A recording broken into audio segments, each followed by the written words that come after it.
it is. I've never forgotten her. Excuse me? Wherever you are going, there. Hi, I hope you don't mind. Celine said I could just walk in.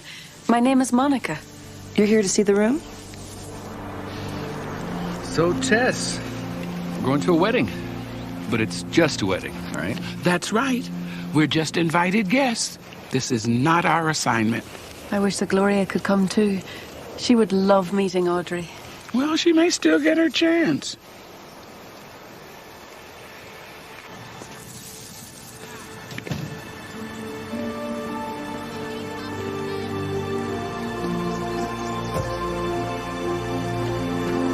More to the right. Down. Down. That's perfect. Gloria, did you add 3 names to the guest list? No. Oh, Carla, I did. Monica, Tess, and Andrew? Yeah, it's a long shot. I don't know if they'll come. We wouldn't have missed it. Oh, you did come! Hey. Hello.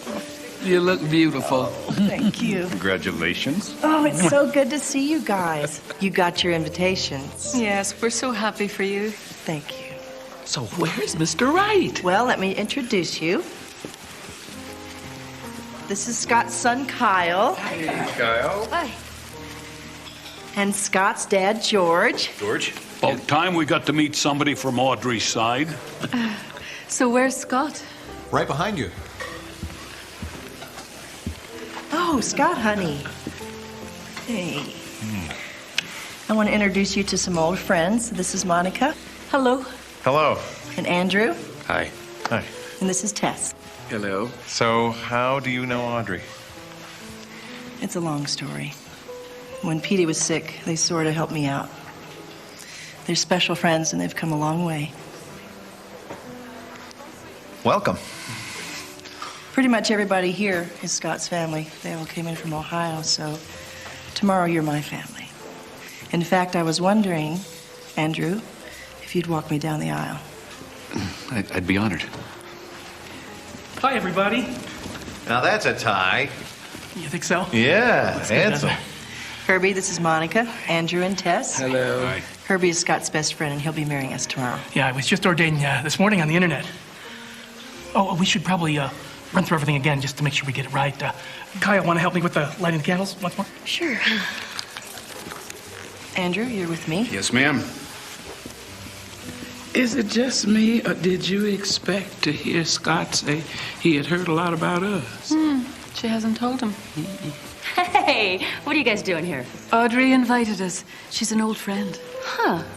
She's my assignment. I'm supposed to get Audrey to say I do. Oh, is she having second thoughts? What? No, I don't think so. Well, but, you know, Scott... Gloria, this is Alex. He's the manager here. Oh, hi. I just have a couple of questions about parking tomorrow. Do you mind? No, not at all. Okay, I need the bridesmaids and the groomsmen at the top of the stairs. Where's the maid of honor? Where's Cornelia? I'm here. Oh, you guys made it! So good to see you. How are you? Oh, we're fine, Celine. Oh, I don't go by Celine anymore. I decided to be a fashion designer, and Cornelia fits better. You know, like Gucci, Chanel, Cornelia. A fashion designer. Mm-hmm. I even designed Audrey's wedding dress. Wait till you see it. You're gonna die. Well, not you. Cornelia. I'm coming. We'll talk later. Okay. Why, she has changed. She must be 16 now. I can't believe how grown up she is. So you changed your name from Cornelia to Celine, huh? Wouldn't you? Do you speak any French? Only in France. They speak French in Canada, too, you know. Celine Dion is from Canada. She speaks French sometimes. A music lover, huh? So you gonna rent the room? Well, I'm not sure yet.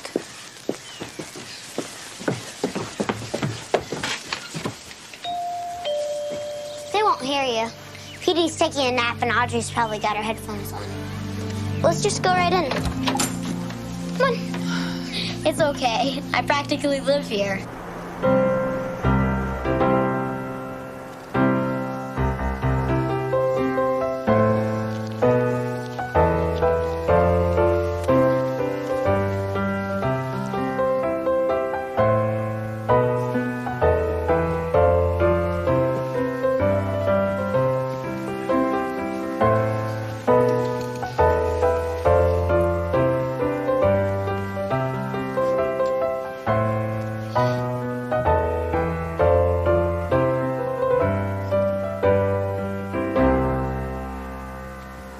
Okay, at this point, oh, here we are, yeah. I'll welcome everyone and announce the purpose of our gathering, which is to witness a joining of Scott and Audrey in marriage. What is a marriage? A marriage is a union, an agreement between two people who, then I'll say, do you, Audrey, take Scott to be your lawfully wedded husband, to promise to stand by him and encourage him in sickness and health, joy and sorrow, for as long as you both shall love? Now, don't say I do. That you wait till tomorrow. Tomorrow's when you say the real I do, because then you'll really be married. So just. And then I'll say something like, these witnesses, yea, even the universe has heard your expression of love and your agreement to live in marriage. So we join in celebrating the, blah, blah, blah. By the powers vested in me, I now pronounce you Mr. and Mrs. Scott Morgan.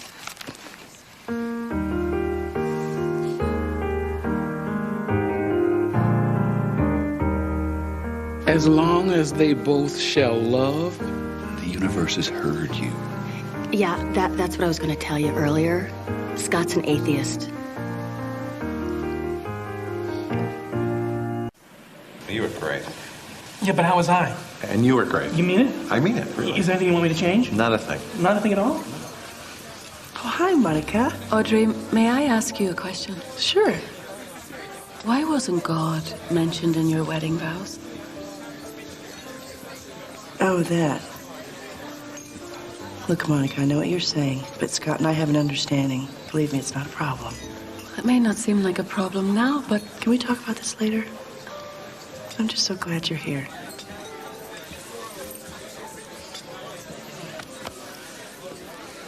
You know, Monica, I'm an old choir boy from St. Michael's back in Poughkeepsie.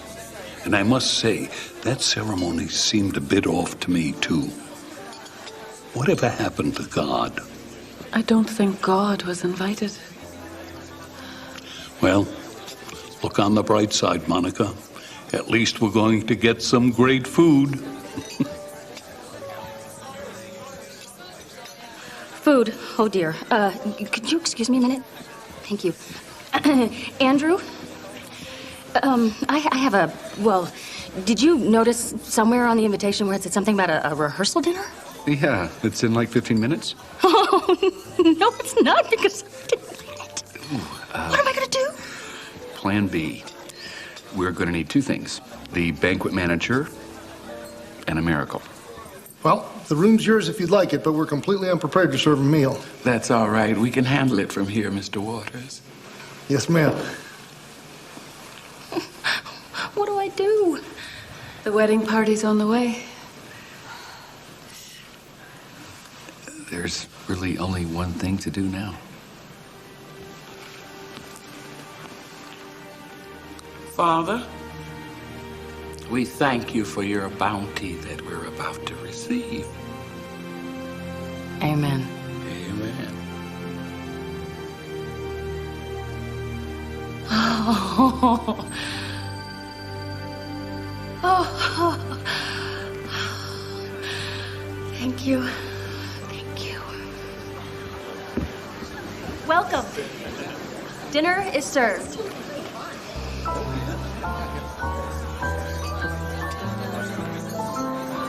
So how did your dad meet Audrey? It was at one of those meetings for people who used to drink and stuff. Yeah, like an AA meeting. Yeah. Audrey saw me take a bunch of cookies off the table in the back. She asked if I'd share some with her. So I did. And then my dad came over and they started talking and stuff. And she never ate her cookie. So I ate it. And now they're getting married. What if I mess up lighting the candles tomorrow?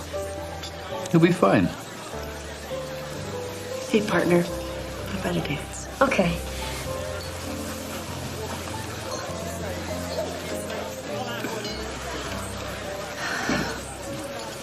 She's avoiding me, Andrew. Monica, you know, people fall in love and they just ignore everything that doesn't quite fit. Frankly, I think there's another question that we should be asking. Who has she actually fallen in love with? Doesn't Kyle remind you of somebody?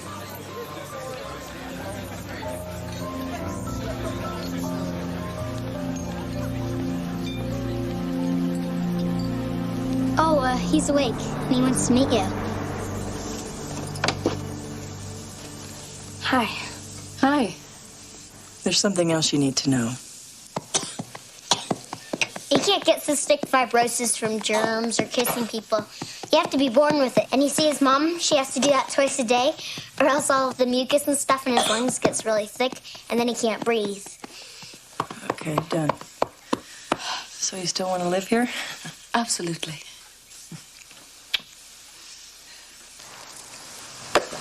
What's this? Nothing. I was just making a list. And checking it twice. It's a list of things I've got to do before I die. Everybody should have one of these. No, it's stupid. I don't think so.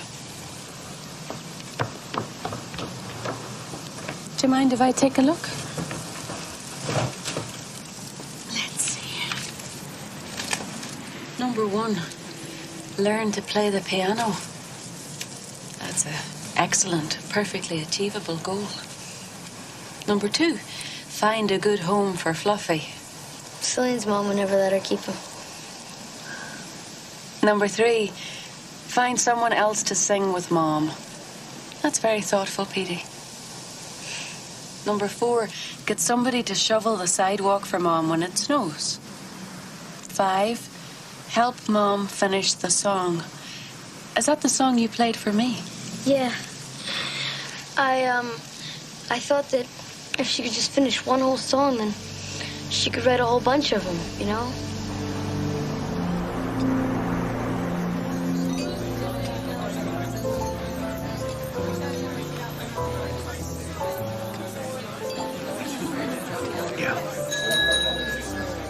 Can I get everybody's attention, please? Thanks. I just want to say that I've known Scott since Little League. We were in it together. Couldn't get a hit for the life of him, but I'm glad to see he finally made it on base. To Scott and Audrey, 2 people that prove that if you stay in the game, you'll end up a winner.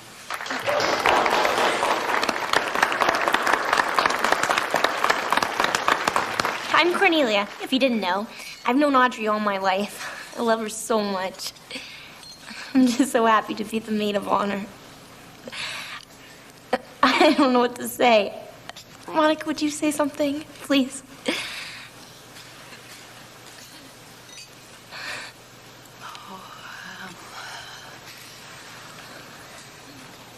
I met Audrey several years ago, and we've been through some very difficult times together.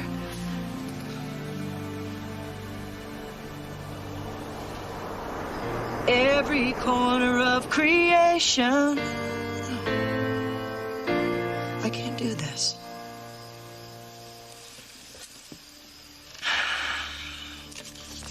I can't do this.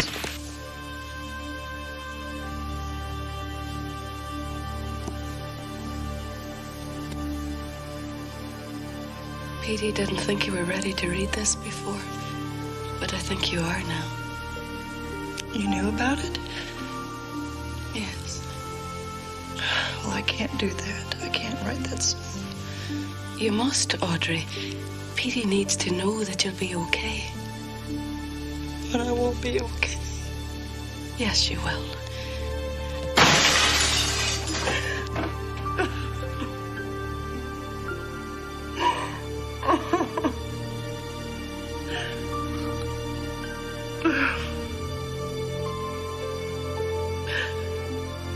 Am I going crazy?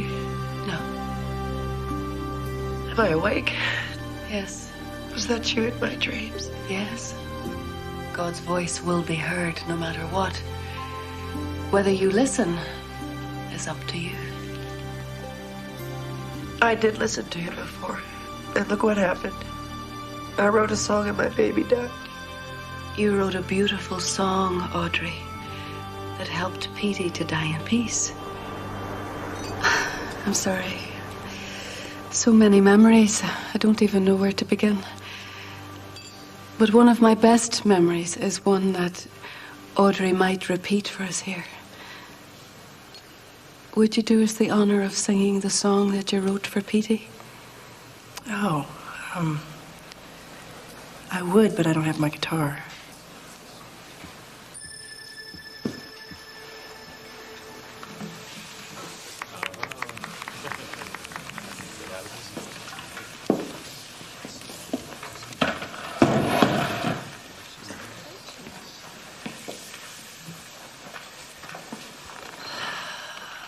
I will testify to love. I'm sorry, Monica.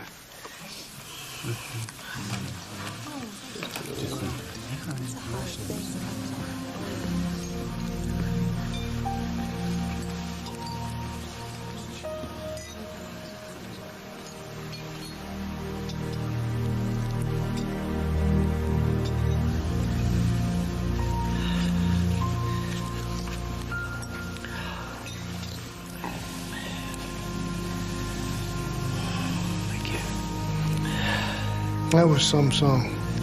Thank you. You wrote that for your son? Yeah, before he died.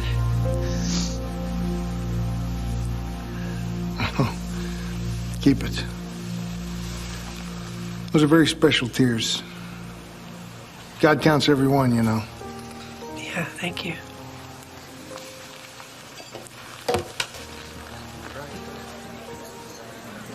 Hi.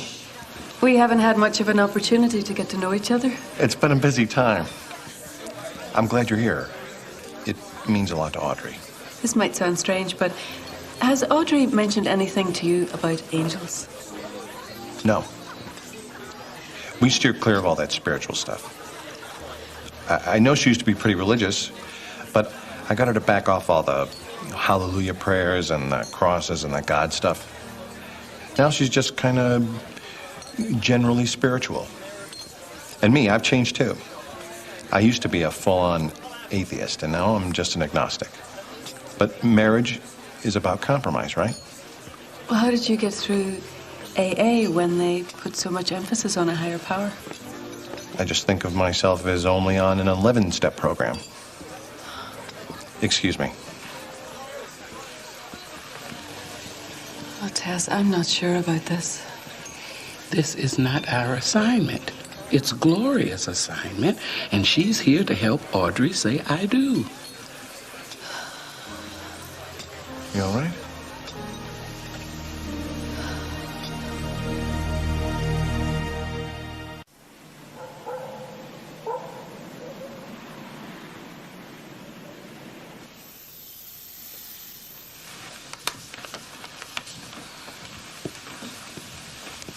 What have you got there? Oh, nothing. Is something on your mind, Cornelia? Well, kinda. See, there was this thing that I was supposed to do and I didn't do it. And now, I think it might be too late. Oh, it's never too late, baby, if it's the right thing to do.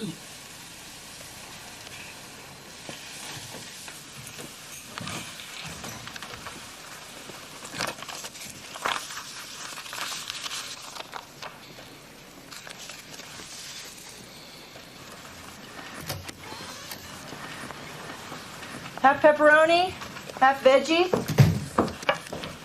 Girls' night out has officially begun. Hold it. Dress there. Pizza over there.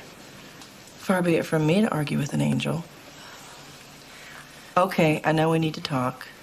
But first, you gotta admit, besides the God thing, Scott's a pretty great guy. I met him in AA 2 years ago. His wife had died, and we just connected.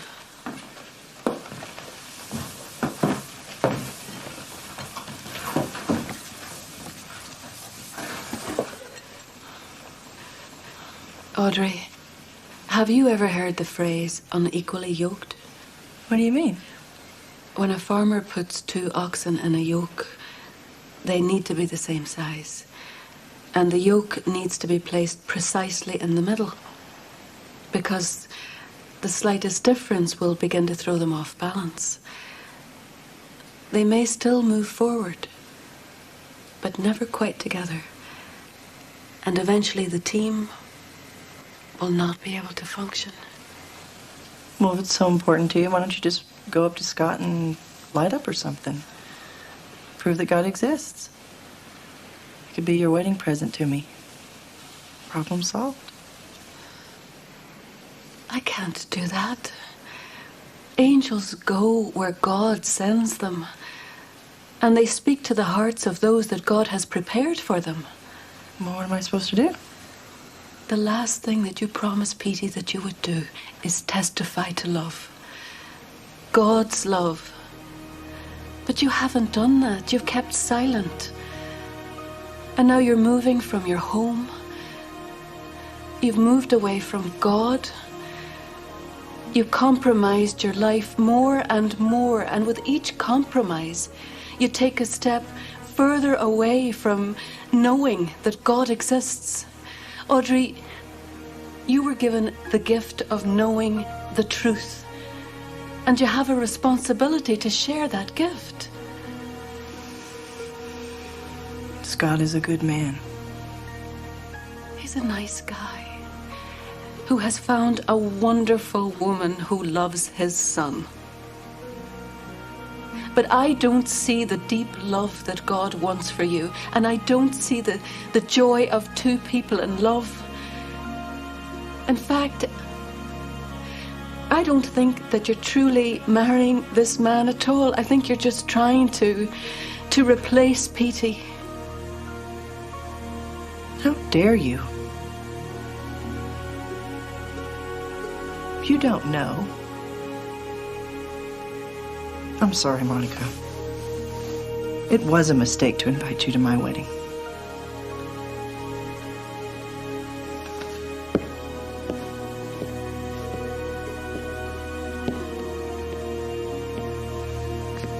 I'm sorry, Monica. Please don't come back.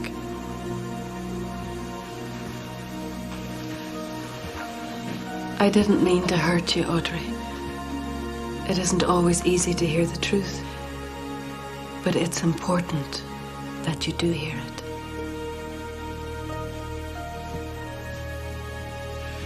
We'll be praying for your happiness, baby.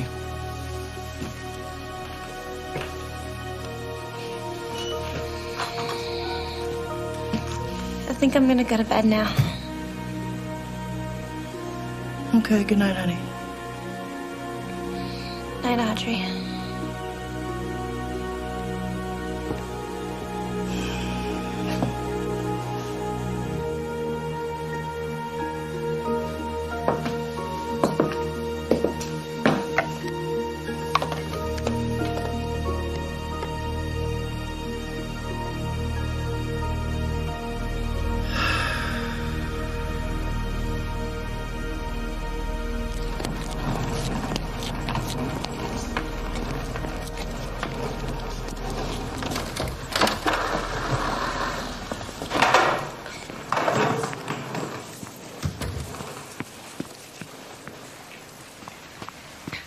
Good morning, Cornelia.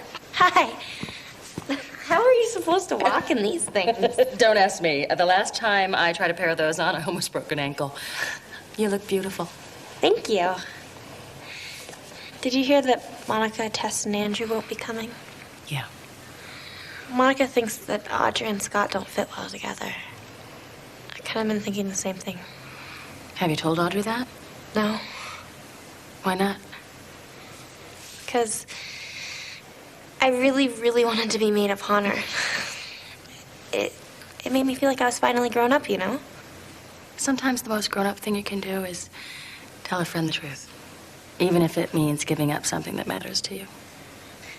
I really wish Tess was here. What do you think she'd say if she were?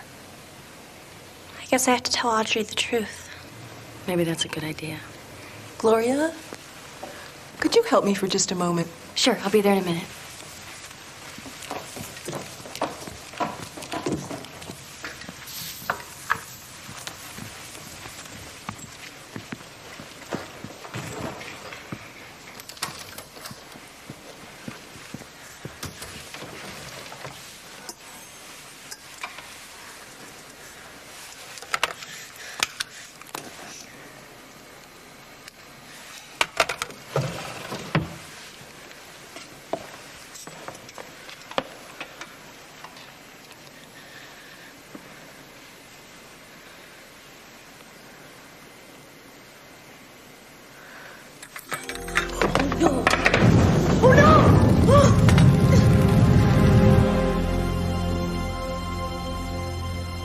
is so beautiful, Cornelia. It is absolutely perfect. I am so proud of you. Thank you. I have something for you. Oh, sweetheart, no presents. You've done enough. This isn't a present. It's something I should have given you a long time ago, but I didn't. But you need to see it now. Attention, please. What is that? There's a fire in the building. Please. Need to get out of here. Do not panic.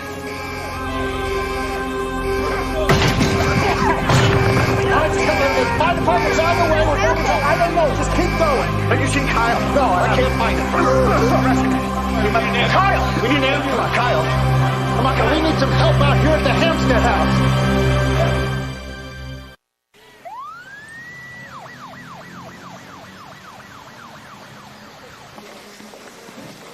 How is he? I don't know. The nurse just came out and said that Petey's awake, and Scott just went in to see him, so that's all I know.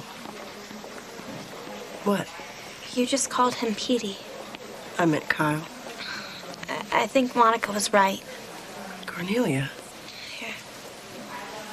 I was trying to give you this up in the room. What is it? It's a letter from Petey. He asked me to give it to you before he died.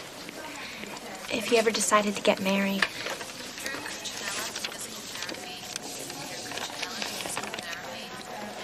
Dear Mom,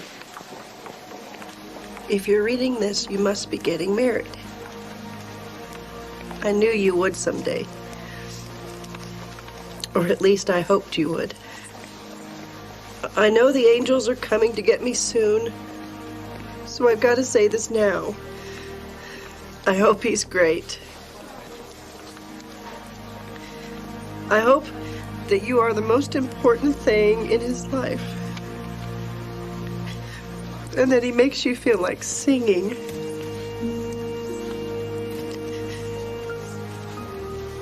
But you'll always be my sunshine. And I hope we'll all be together someday. Tell him I'll be up in heaven, waiting for you guys. Love, Petey. How can he ever meet Scott up in heaven if Scott doesn't even believe that there is one? Oh, God. I'm really sorry, Audrey. I'm really, really, really sorry.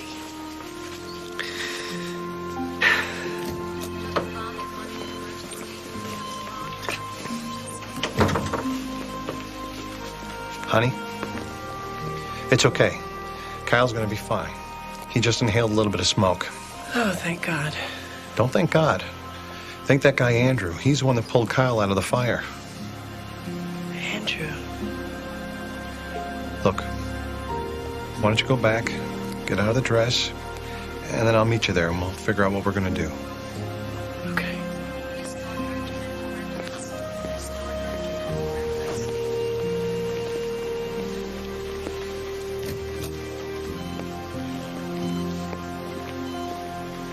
You know something, honey? You've always had an understanding about life that Scotty never had. He told me how lucky he was to meet you.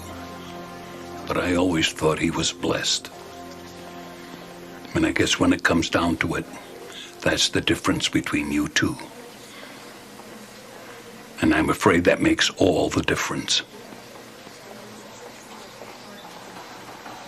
You do what you have to do, sweetheart.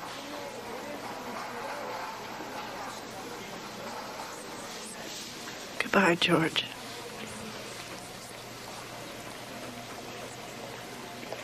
Dr. Keller to orthopedics. Dr. Keller to orthopedics, please.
Audrey.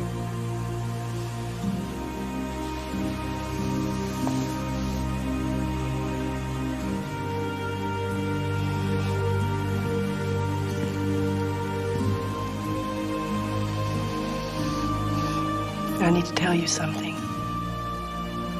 about Monica, Andrew, and Tess. They're angels.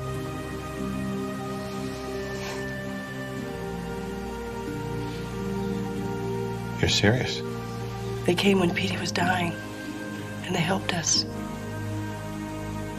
And they showed me that God is real, and that He loves me. And then no matter what happens, He's always with me. If that's what you want to believe, that's fine. I don't believe it. I know it. I've seen it. And I promised I would testify to it. But I haven't. Not to you. Scott, when you look at all the wonderful things in this life, your beautiful son and all the love and miracles in your life, don't you ever feel like there's someone you want to thank for it all? I'm sorry, Audrey, I don't. I do.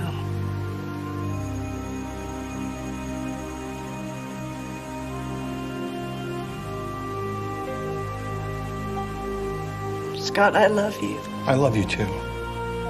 God has been such a big part of my life for so long. And when I met you, I let Him go. And I miss Him. And I think if we got married, we'd be speaking a different language to each other. Maybe it wasn't meant to be, huh?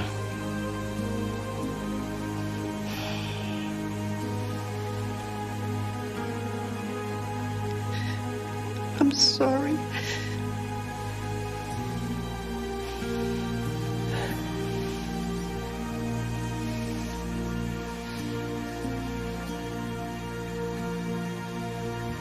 I guess I better get back to the hospital.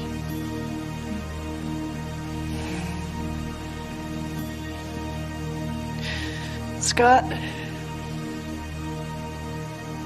I will always love you and Kyle. Bye.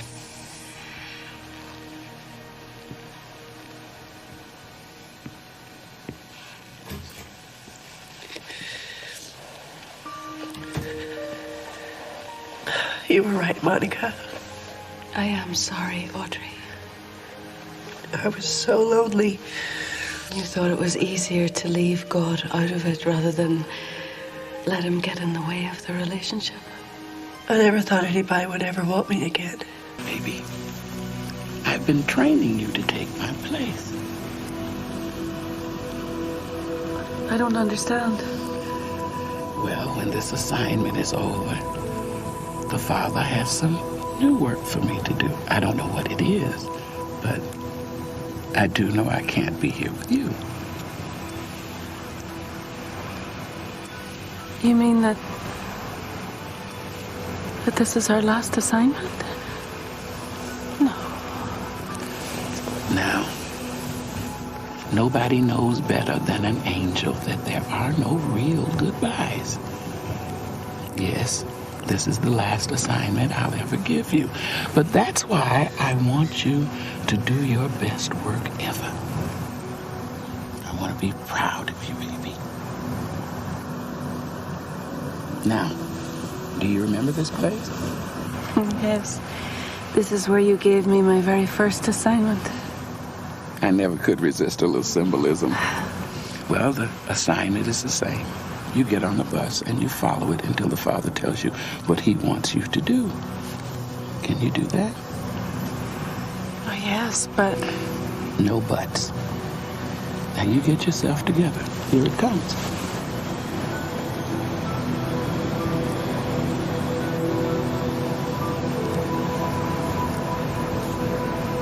I love you, Tess. I love you too.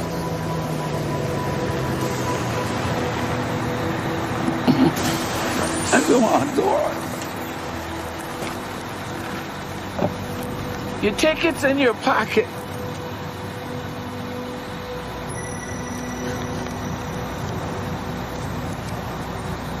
If you need me, baby, I'll be there. I know.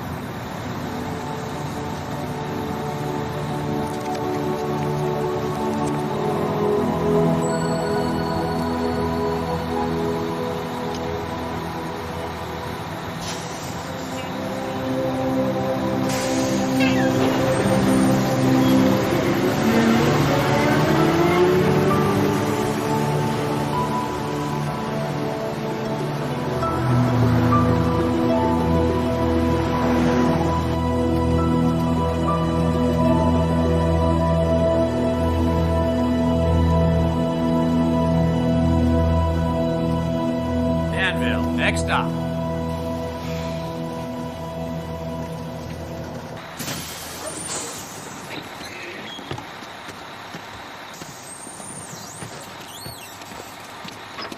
Attention, bus now leaving for points north. Parker, Netherland, Fort Davis, Evergreen, Loveland, and Ascension.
I first met Monica when she was in Annunciations, and then she was transferred to the choir, briefly, but she did a bang-up job on search and rescue. And since she's been under my supervision, I've never had a complaint. She's very conscientious and very compassionate. And she gets very, very close to her assignments. Something wrong? No, I'm sorry.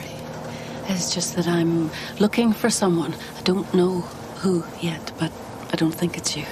Well, now that's a shame. Doesn't mean I can't make a new friend, though. I'm Monica. I'm Zach. So, Zach, what do you do? Kind of a traveling handyman. Like in the old days, when a man would hit the road, follow the seasons, work wherever he found the need. Sounds very poetic. I just like to see what's going on in the world. How about yourself? I travel a lot, and I sort of meet people and help them. Kind of like an angel. Yeah, kind of. So, where are you headed? Same place you are. How do you know? Because there's only one stop left. That's Ascension. And we're the last on the bus. Ah. Then I guess that's where I'm going. Good. You could use an angel there.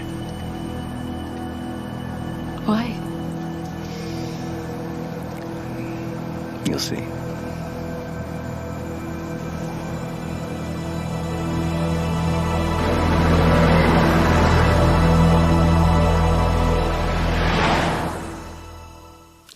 Monica's always been extremely patient with me, and very knowledgeable, very worldly.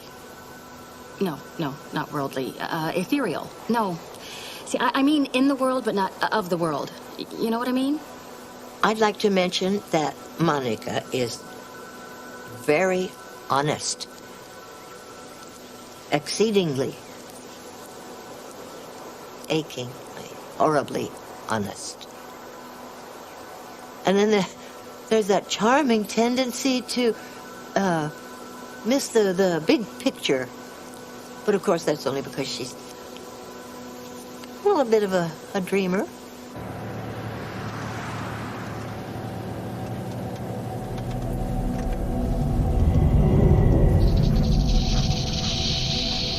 How did you let that thing get that close?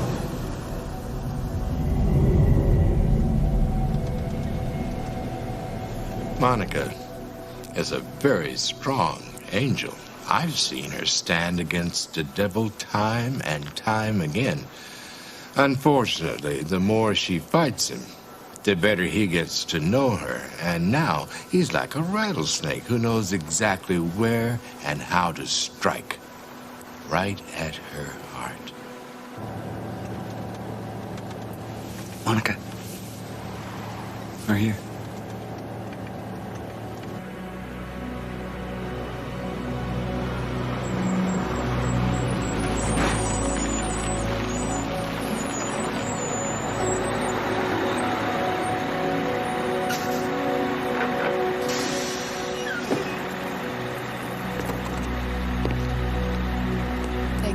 Back again. Thanks.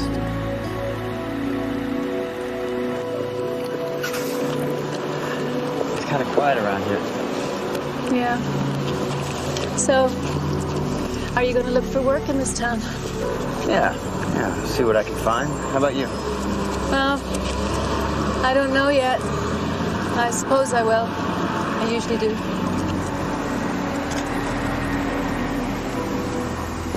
Oh, can I buy you a cup of coffee? A cup of coffee sounds lovely. Well, I know the best place in town. Actually, the only place in town.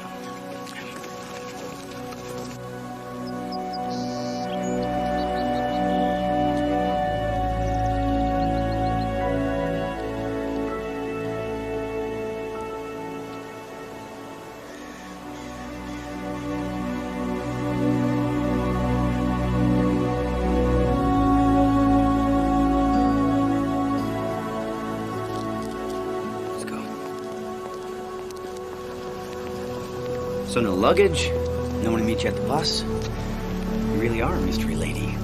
Well, you did say this town needed an angel. Yeah. Can't you tell?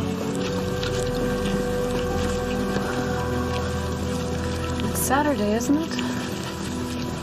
So where are all the children?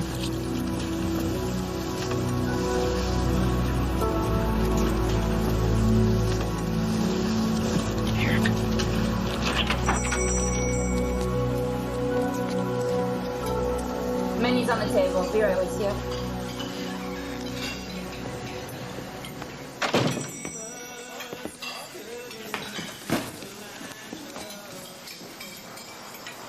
Joey? Joey? It's me, Monica.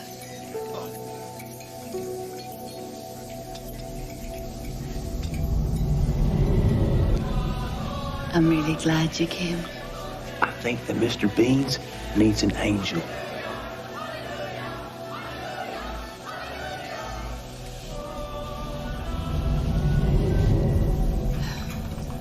Where have you been?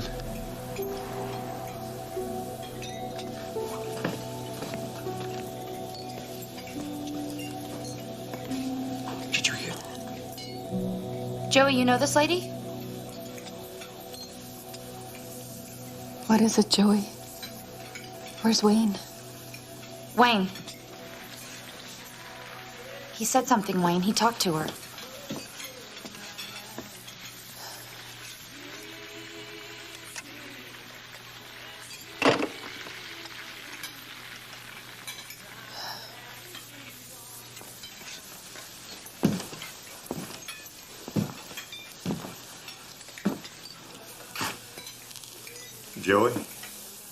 Joey, I know you're glad to see Monica, but you need to let go. Get back to work now. It's okay, Joey. I'm here now. So how long have you known Monica? Oh, just a few 100 miles worth. We sat together on the bus. She seems to be a very special lady. You have no idea. Does your friend want coffee? Best I remember, she likes a lot of it. And a lot of cream and sugar. Ah, that smells good. You staying here with friends? I haven't decided yet. Thanks for the coffee. Thanks, Randy.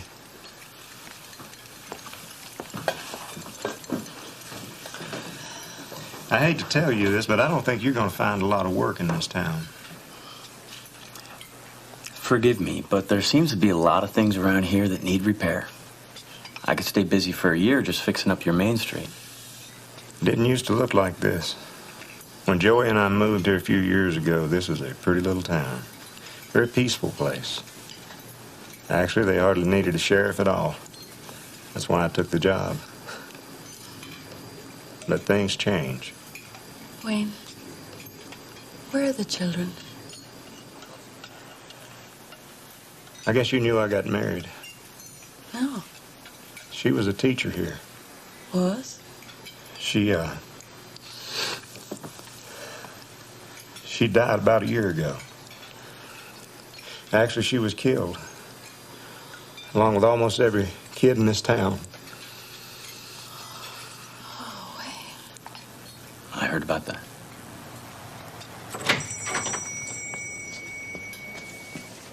Morning, Mary. I got an old friend I'd like you to meet.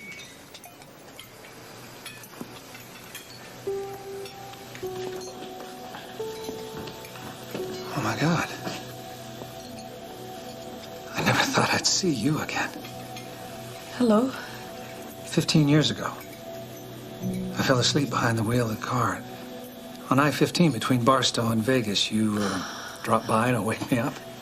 Mike, hello. I was in search and rescue then.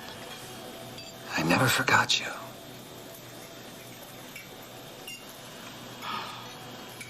Yeah, it's funny how humans like to say all the time, what a coincidence, or man, this is your lucky day. Monica doesn't let you get away with that. She says there's good things happen, bad things happen, inexplicable things happen. But if you give good luck the credit or bad luck the blame, then you're not giving God the chance to give it meaning. See? Every time I bump it or move it, the darn thing just turns off, and before I know it, my coffee's cold. Let me take a look. It's a nice place you've got here. Thanks. Whose pink bicycle is that outside? It was my little girl's. She loved pink. Everything had to be pink. Clothes, walls, her bicycle. This is a small town. There's just one school. Every child from kindergarten to 12th grade was having lunch in the cafeteria. The boiler exploded. It ignited a propane tank. We lost them all. 46 children and 8 teachers. One of them, Wayne's wife, Judy.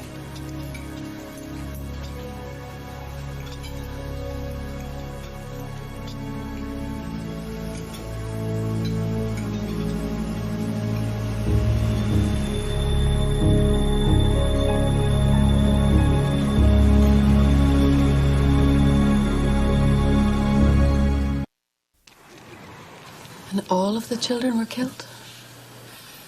No, a few kids were homesick that day. It was real hard on them after that. 18 families have moved out already, and there'll be more. Those of us who stayed, we just don't know how to help each other. And Joey stopped speaking? Joey always helped with the kids at recess. He was walking up to the school when it blew up. And he hasn't spoken until today? Joey talked? What did he say? Not much. Why? A lot of people think this shouldn't have happened. Some have said the boiler was old and should have been fixed and replaced a long time ago. A lot of bad feelings around here and nowhere to put them. I guess people need somebody to blame. Blame? Who? The murderer. Eddie. I was there, Wayne. You weren't. You didn't hear what Joey said. I know my brother. Eddie, the lady is just here for a visit. We don't need to burden her with our local theories.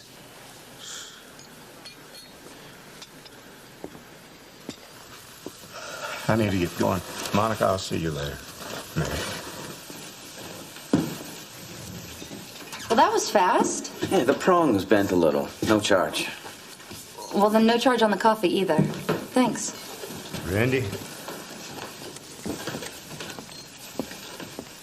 Wish I could say there was a lot more work for you in this town, but folks aren't in a fixing-up mood. Gonna give it a try anyway. Suit yourself. I guess you'll need a place to stay. The local motel closed down a couple of months ago. But I've got a shed in the back of my place you're welcome to. Was that a kind offer or a way for the town sheriff to keep his eye on me? A little of both, I guess. Huh? Thanks, I accept. Get your stuff, I'll walk you over. Okay. See you at 5:30, Joey.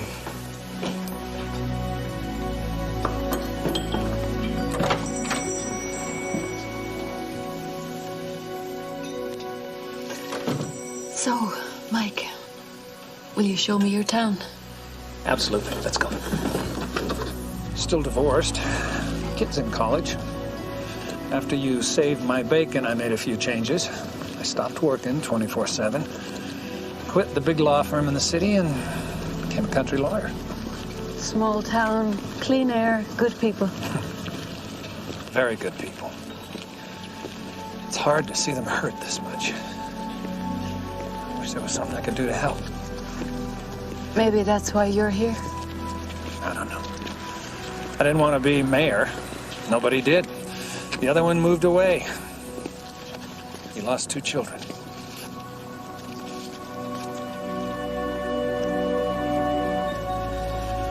That belonged to Eddie's little boy, Kenny. He was 8 years old. He loved trucks. He wanted to be a mechanic just like his dad. Eddie won't take it home. Nobody else has the heart to throw it away. There's probably another one in there somewhere. Eddie's 6-year-old liked trucks too.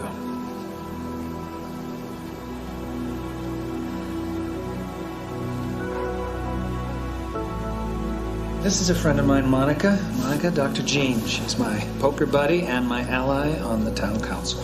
Hey, Peter, how you doing? Okay, I guess. Good to meet you, Monica. Hello. This is Peter Lockwood. Hello. I saw your name on the church marquee. Well, part of your name. Yes, I should do something about that. I'm on sabbatical. You wanted to talk to me about something? Yes.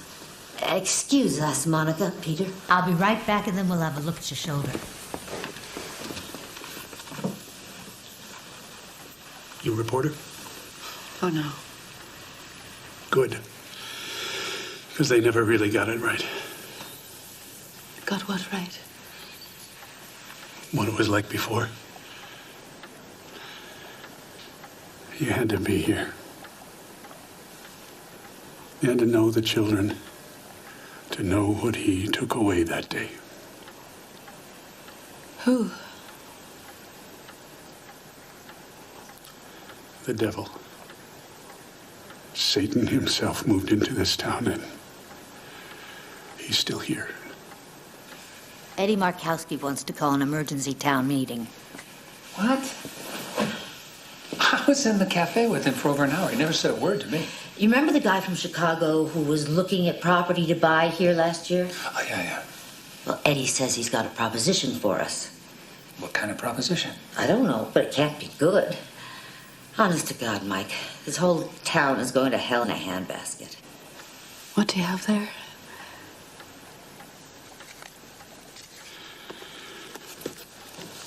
I was in my office that morning, and my daughter, Macy, stopped off on her way to school. She handed this to me and said, Daddy, do you want to make some Easter eggs tonight?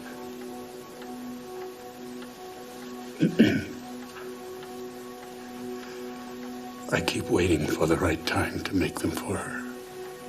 I think maybe today. And then today comes and the colors stay in the bag.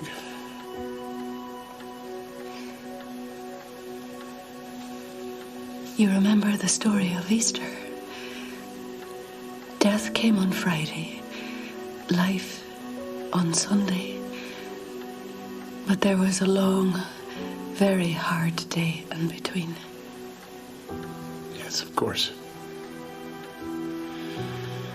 We're all of us stuck here in Saturday, aren't we?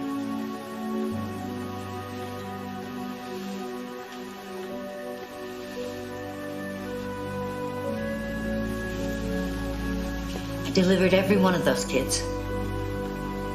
A few of their parents, too. They were beautiful.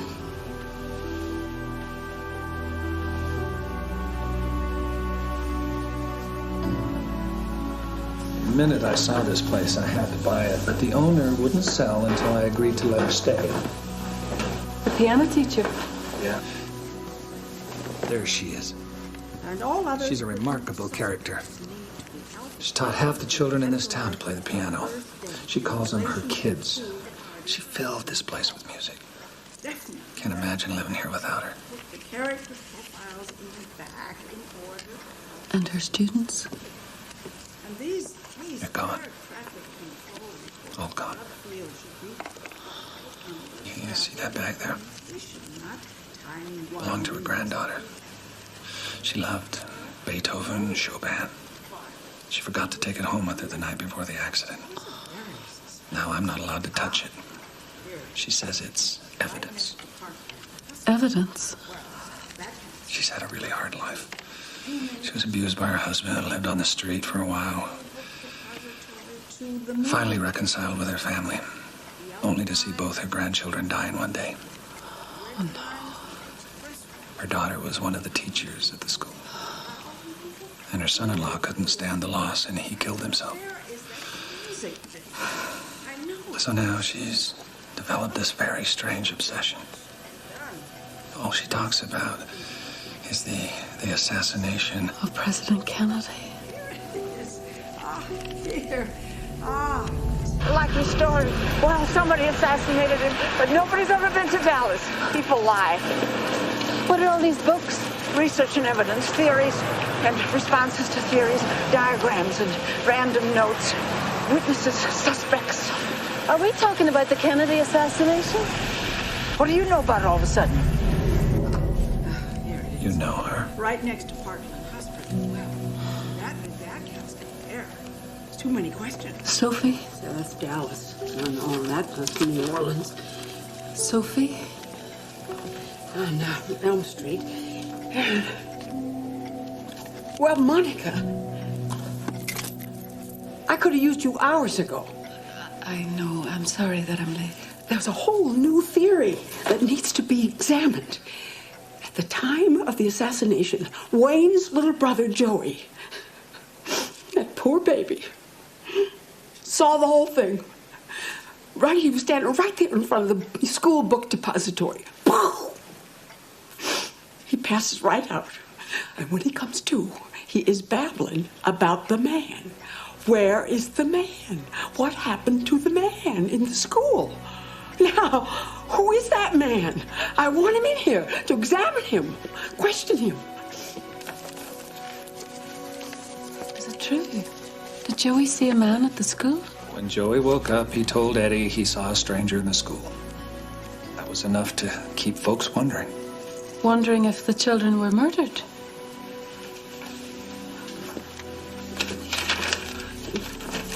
Oh, you never know.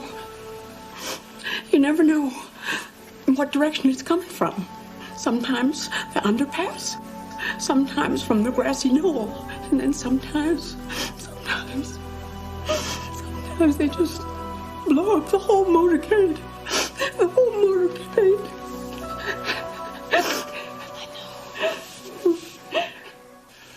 Well, we worked together when she was in search and rescue. She was terrific. She had great sense of timing. Timing is everything in that job, so I wasn't surprised when she got promoted to caseworker. She's a natural. I mean, she totally gets the whole human mentality thing, but in a good way, a really good way.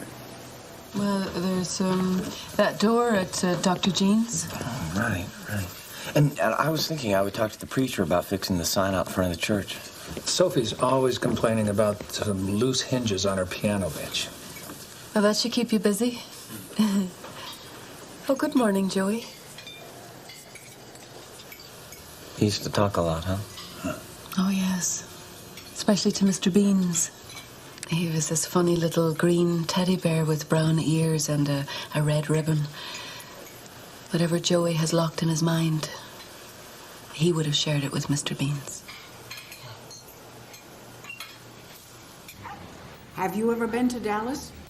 Yes, ma'am. You have? I have to have dates and corroborating documentation and tickets and receipts. Have I ever debriefed you before? No, ma'am. I've got a question for you. They all have questions, I can tell you that. I heard you play the piano. You'd be kind enough to play something for me? Some Chopin or Beethoven? No. That's all been classified. Oh, but, I've been cleared at the security level. You have? Oh, yeah.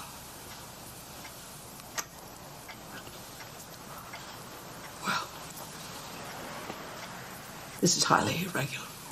It breaks all of the protocol.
Works like a charm, Zach.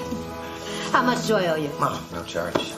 Oh, I have to pay you something. Hey.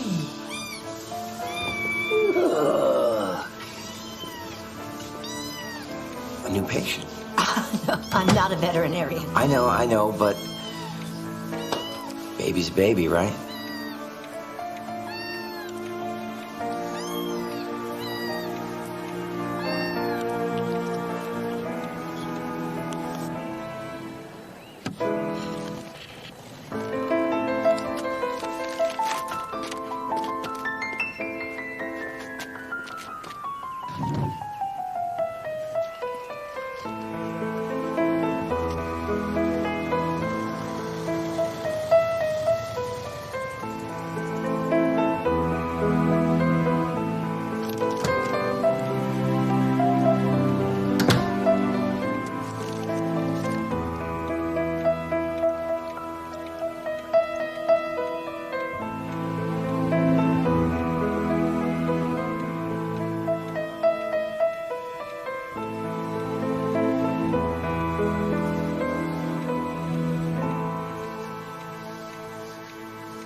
It's crazy, Wayne. That bike's been out there a year and nobody's touched it. Now suddenly it's gone? Who would do a thing like that? Hey, Joey. Got something for you.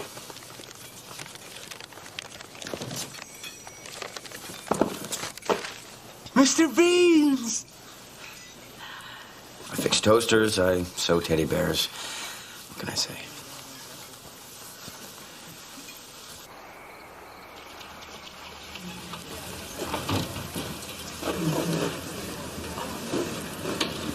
Mel reached into his pocket and pulled out the crumpled toupee. "It's in my pocket. Put it on," she commanded. "Okay, but don't laugh." Mel slapped the rug onto his head, slightly crooked. Felicia gasped. She reached out and touched his face. "It's uncanny, but I'm a woman who demands proof. There's only one way to be sure." The diner went silent. "Mel," she whispered, "you're going to have to kiss me." "Oh," Mel gulped. "If I have to." He leaned in. It wasn't the grabby, showy kiss he had given the bowler.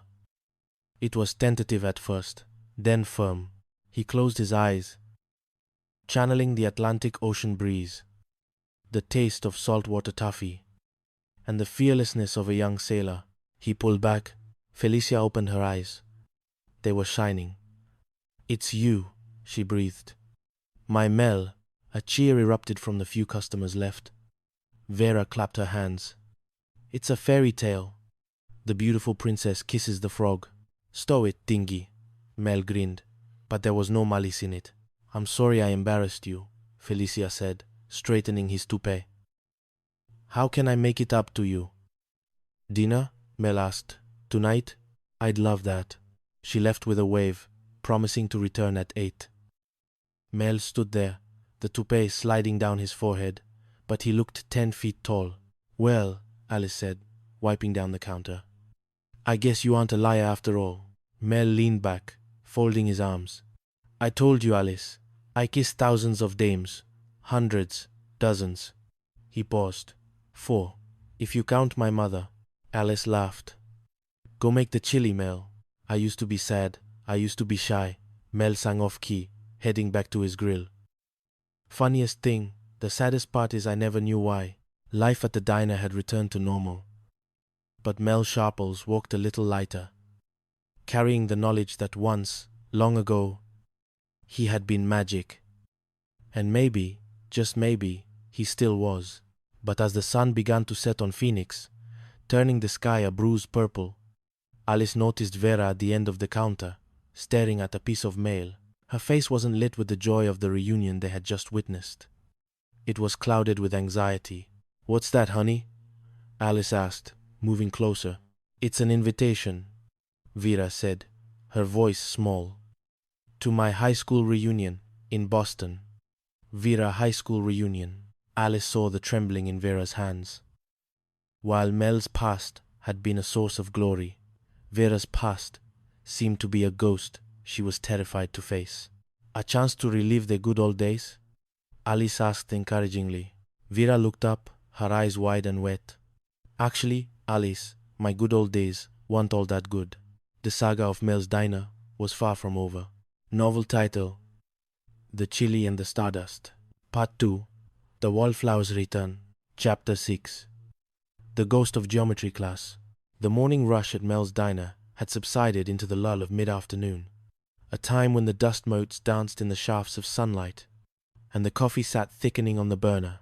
While Mel was in the kitchen, likely engaged in a noisy battle with a side of beef, Vera Gorman sat at the counter, staring at a piece of heavy cream-colored cardstock as if it were a court summons.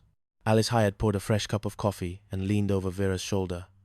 "What are you reading, honey?" "Oh." Vera's voice was barely a whisper. "It's an invitation to my high school reunion in Boston." Vera high school reunion. Alice smiled, her face lighting up with the kind of optimism she usually reserved for auditions. Vera looked up, her large glasses magnifying the panic in her eyes. "Actually, Alice, my good old days weren't all that good." "Come on, Vera," Alice chided gently. "That's foolish. Didn't you love those school dances? Vera stared into her coffee cup, watching a swirl of cream disappear into the black depths. All I ever did was hold the purses for the girls who danced. Alice winced internally. She could picture it perfectly. A teenage Vera, standing on the sidelines of a gymnasium, smelling of floor wax and teenage hormones, draped in handbags, while the popular girls twirled away. Well, Alice tried again. There was lots of other stuff. And passing notes in class, Jolene chimed in, wiping down the counter nearby. Vera nodded slowly. Oh, well, I did pass notes in my geometry class when I sat behind Bonnie the Bombshell Galenko. See, Alice said. You were part of the social scene. Not exactly, Vera corrected. Boys would lean over, tap me on the shoulder, and whisper, pass this note on to the bombshell. Come on, Vera, Alice insisted, refusing to let her friend sink into the quicksand of self-pity. I'm sure that lots of the boys in geometry were interested in you. Vera sighed, a sound of profound resignation. Those boys only wanted one thing from Vera Gorman. Alice and Jolene exchanged a look. What? Alice asked, bracing herself for a scandalous revelation. Help with their parallelograms. Alice couldn't suppress a small smile. Ah, come on. There was more to school than boys. There were football games, basketball games, clubs. Well, I did belong to the pep club, Vera admitted, a faint glimmer of pride entering her voice. There you go. Alice cheered. I used to sit in the stands and root the team on to victory, Vera said. Hey, that's like being a cheerleader, Jolene said encouragingly. Oh, well, not exactly, Vera deflated again. I mean, cheerleaders got pom-poms. All I got was a single pom. A single pom? Alice asked. Every time I cheered, some of the streamers fell off. Vera explained, her hands mimicking the disintegration of her school spirit. At the end of my senior year, all that was left was a stick with a staple on the end. Before Alice could offer more sympathy, the kitchen door swung open, and Mel marched out, wiping his hands on his apron. He sensed the low morale immediately. It was a scent he was keen to, right alongside burnt toast. You'll pass the notes in class. Stow it, Mel grumbled, having caught the tail end of the conversation. What's the problem? Vera doesn't want to go to her reunion, Alice explained. I think she should go. She's got a week's vacation coming up. Yeah, shoe button, Mel said, using one of his infinite nicknames. I bet there are a lot of people from your class who would like to see you. Oh, come on. Nobody will even remember me, Vera said, shoving the invitation across the counter. Look at this. The alumni committee doesn't even know my name. Mel squinted at the fancy script. Miss Vera Mormon, he read. Gee, I thought you were a Presbyterian. It's a typographical error, Vera said miserably. Even if I do go, and I'm not saying I'm going, who would I talk to? I haven't seen anybody from my class in years. What about that dreamboat you went out with a couple of months ago? Alice asked. Steve Marsh. Nobody paid attention to him in high school? He was your class president. Vera paused. Yes, Steve Marsh. I bet he'll be there. Of course he will, Alice pressed. I know you want to see him again. Vera bit her lip. Well, even if I go, I have to fill out this damn questionnaire for the souvenir book. I have to write down all the interesting things that have happened to me since I graduated. That shouldn't take long, Mel muttered under his breath. Alice ignored him. Let me see the questions. She picked up the form. Since graduation from Walton High, what has been your biggest challenge? Trying to get Mel to give me a raise? Vera answered instantly. No, honey, Alice laughed. It says biggest challenge, not impossible dreams. The two of you can stow it, Mel growled. Alice continued down the list. What special awards or citations have you received? Well, in 1972, I did get a ticket for jaywalking, Vera offered. Vera, we're talking about awards, Alice said. You hold the world's record for non-stop tap dancing. That's right. Vera, you're in the book of records. That's reason enough to go. Vera considered this. Who else in your high school holds a world's record? Alice asked. Well, there's Bonnie Galinka, Vera said thoughtfully. But I think those are just ugly rumors. Mel leaned over the counter, his expression unusually soft. Vera, everybody gets nervous when they think about going back to a high school reunion. Even I was. Vera, everybody cantonally. Even you, Mel? Vera asked. Oh yeah. But once I got there, I had a ball, Mel said, a faraway look entering his eyes. Peanuts and Jojo, Louis the Foot, were they with their wives or their probation officers? Alice quipped. Why don't you stow it, Blondie? Mel snapped, then turned back to Vera. We started acting like a bunch of kids. We started smoking cigars in the boys' room, and then we toilet papered all of the trees in the vicinity. My memories, Vera whispered, entranced. We stink bombed the teacher's lounge. Mel continued proudly. I attended the banquet. We mooned the vice principal. Just think, Alice said to Vera. For a whole week, you won't have to listen to Mel. That was the clincher. A smile slowly spread across Vera's face. Oh, gee, I hope I can get a window seat on that plane. Chapter 7. The Walton High Mixer. The gymnasium at Walton High hadn't changed much, although the streamers looked slightly more secure than Vera's single pom had been. The air was thick with cheap perfume, nostalgia, and the nervous energy of middle-aged people trying to suck in their guts. Vera stood at the registration table, clutching her purse with both hands. She felt like a time traveler who had landed in the wrong century. Excuse me, she said to a woman with blue hair who looked vaguely familiar. Is this the Walton High reunion? The woman turned. It was Mrs. Sage, the biology teacher. She looked exactly the same. Preserved, perhaps in formaldehyde. Mrs. Sage. Vera squeaked. Oh, hello there. Mrs. Sage peered over her spectacles. Vera Gorman. I was in your biology class. Oh, of course. Mrs. Sage's eyes narrowed. You're the student who released all my lab specimens because you didn't think we ought to dissect them. Vera blushed crimson. Yes, I freed the worms. So much for nostalgia, Mrs. Sage sniffed. Vera handed it over. Mrs. Sage slapped a name tag onto Vera's chest. Here we are, Miss Mormon. Oh no, Vera protested, pointing at the tag. See, it's Gorman. Whoever wrote that out made a mistake. Mrs. Sage drew herself up to her full height.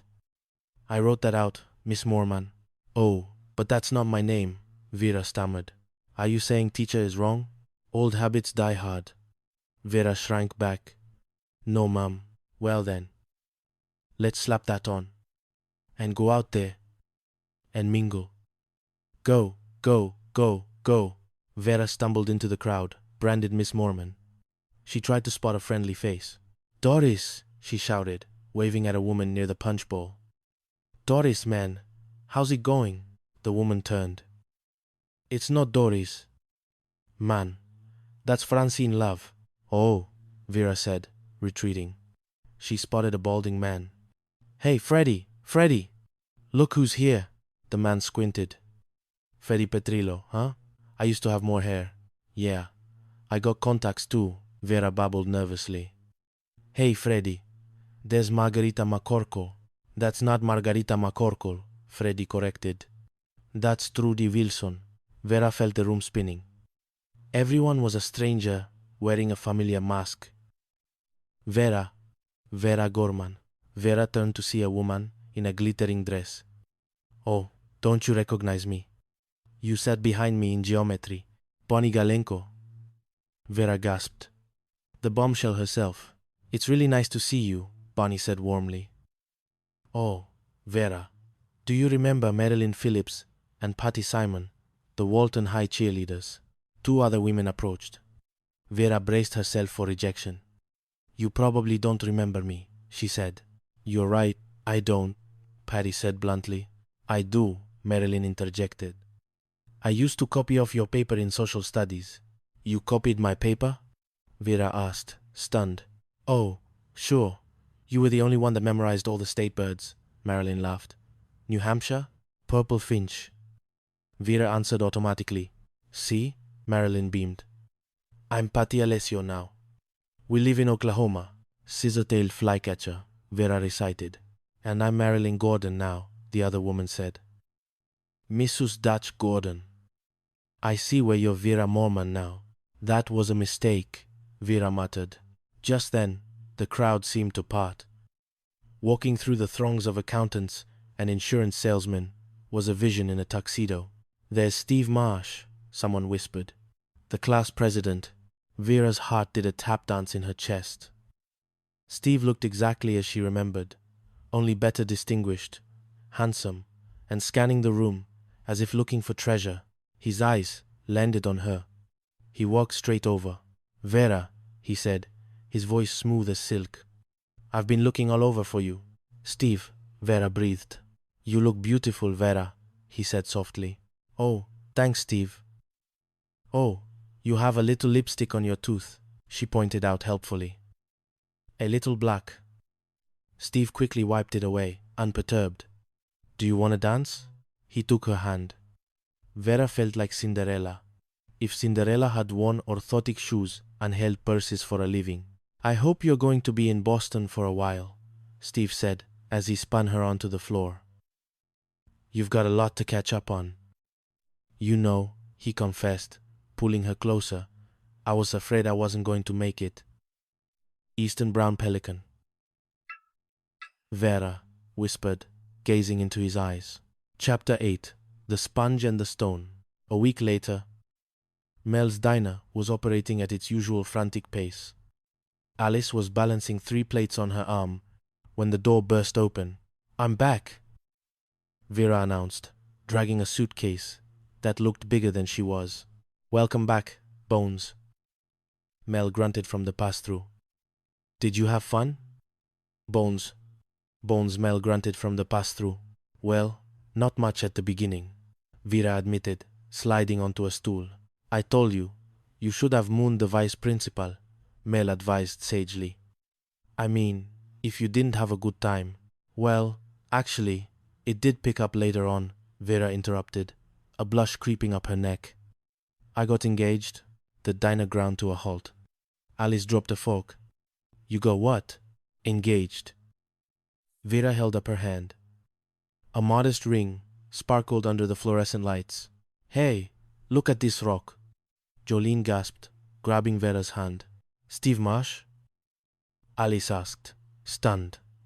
The one with the twinkling brown eyes and the killer dimples? And that cute little beauty mark right behind his left ear, Vera added dreamily. I'm just crazy for beauty marks. Jolie, he's taken. Alice warned the starry-eyed waitress. Well, it probably wasn't even a beauty mark, Jolene scoffed playfully. It's probably just a little piece of chocolate stuck on his neck. Oh, Vera, this is wonderful. Alice hugged her friend.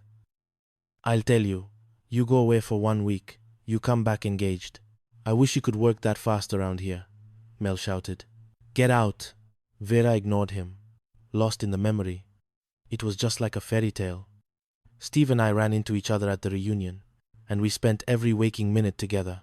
I had to keep pinching myself to make sure I wasn't dreaming. Oh, that's sweet, Alice said. And painful, Vera rubbed her arm. I've got all these little black and blue marks up and down my arms. Tell us everything, Jolene demanded. When did he propose? Just yesterday, Vera beamed. Steve and I went to the Boston Aquarium, and he proposed right in front of their special exhibit. That amazing sea animal. The sponge. Oh, romantic, Alice deadpanned. Oh, yes, it was, Vera insisted earnestly. And now, every time I wipe a table, I can think about Steve. Listen, I've got one question for you, dearie, Mel interrupted, wiping his hands on a greasy towel. This guy, do you have a good job, or is he a bum? He owns his own computer company, Vera said proudly. He's successful. He's intelligent. And he's handsome. Jolene leaned in. I've got one more question. Does he have a brother? All right, I think we've had enough celebrating, Mel barked. Now we have a crowd coming in. Take care of them. Vera floated off her stool. Oh, gee, it's only been about 12 hours and I miss Steve already. You want to feel closer to him? Mel asked, pointing to the counter. Sponge off the counter. Chapter 9. Incompatible Operating Systems. Steve Marsh flew in the next day. He was everything Vera had described. Tall, successful, and carrying the brisk energy of a man who measured life in nanoseconds.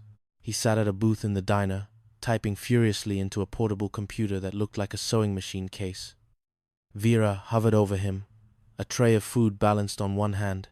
"Yeah, that's right, Mr. Giller," Steve was saying into a large, brick-sized mobile phone. "This computer has a 16-bit microprocessor that can handle information in groups of up to 16 binary digits at a time." Vera blinked. "Well, see, now you're talking kilobytes." Steve hung up. "Okay, well, you think about it and we'll get back to you." He turned to Vera. "I'm sorry, honey, but, boy, once somebody gets me started on kilobytes, I just lose all track of time. Don't be silly." "It's fine," Vera said, placing a steaming plate in front of him. "Just sit down and try my shrimp curry with chutney. It is my specialty." Steve looked at the plate with alarm. "Gee, looks delicious. But I'm allergic to shellfish." "Oh, gee, I didn't know that." Vera's face fell. "My face would swell and turn red, and I'd get all bumpy," Steve explained. "I'd look like a giant raspberry with ears." "How about an omelette?" Vera offered quickly. "You're not allergic to chickens, are you?" "No, that's fine." "I'm sorry, I know you went to a lot of trouble to fix the curry." "Oh, that's okay." "I'll have it for breakfast," Vera chirped. "For breakfast?" Steve asked, horrified. "Oh, I'm just no good in the mornings until I've had my chutney," Vera admitted. Suddenly, a beeping noise emanated from Steve's belt. He grabbed his pager. "Can I just use your phone?" "Oh, you bet," Vera said, leading him to the counter. "But don't you get tired of being beep, beep, beep all the time?" "You kidding?" "Every little beeper brings more business," Steve said, dialing. "Vera, after we're married, you know what I'm going to do? I'm going to get you your very own little beeper. So no matter where you are or what you're doing, I can always beep you." Vera forced a smile. "Oh, I'll just keep my lips on hold." Steve finished his call and returned to the booth. "Honey, I know what we'll do tonight. I am going to take you to a nice Chinese restaurant." Vera hesitated. "Oh, I don't really like Chinese. How about Italian?" Steve suggested. "Well, I don't care much for Italian." "Mexican?" "Oh, I don't care much for Mexican," Vera admitted. "Greek?" "I never like Greek." "French?" "I don't really like French." "Except for fries," Vera clarified. "How about American?" Steve asked, desperate. "I could go for a nice big steak." "Oh, I'm not a big beef eater," Vera said apologetically. "Chicken?" "I love chicken cacciatore," Steve tried. "Well, I don't care much for Italian," Vera repeated. Steve stared at her. "Wait a minute. Didn't we just have this conversation? How about a movie?" Vera pivoted. "Well, You did? So did I." Vera's eyes lit up.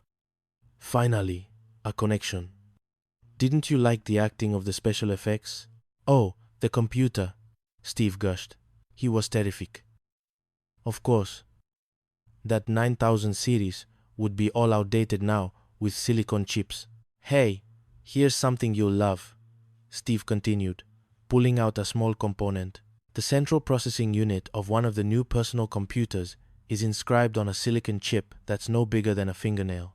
"No kidding," Vera said politely. Then she heard a scratching sound from behind the counter. "What was that?" "Oh, my hamsters. Harold and Mitzi." "You have hamsters?"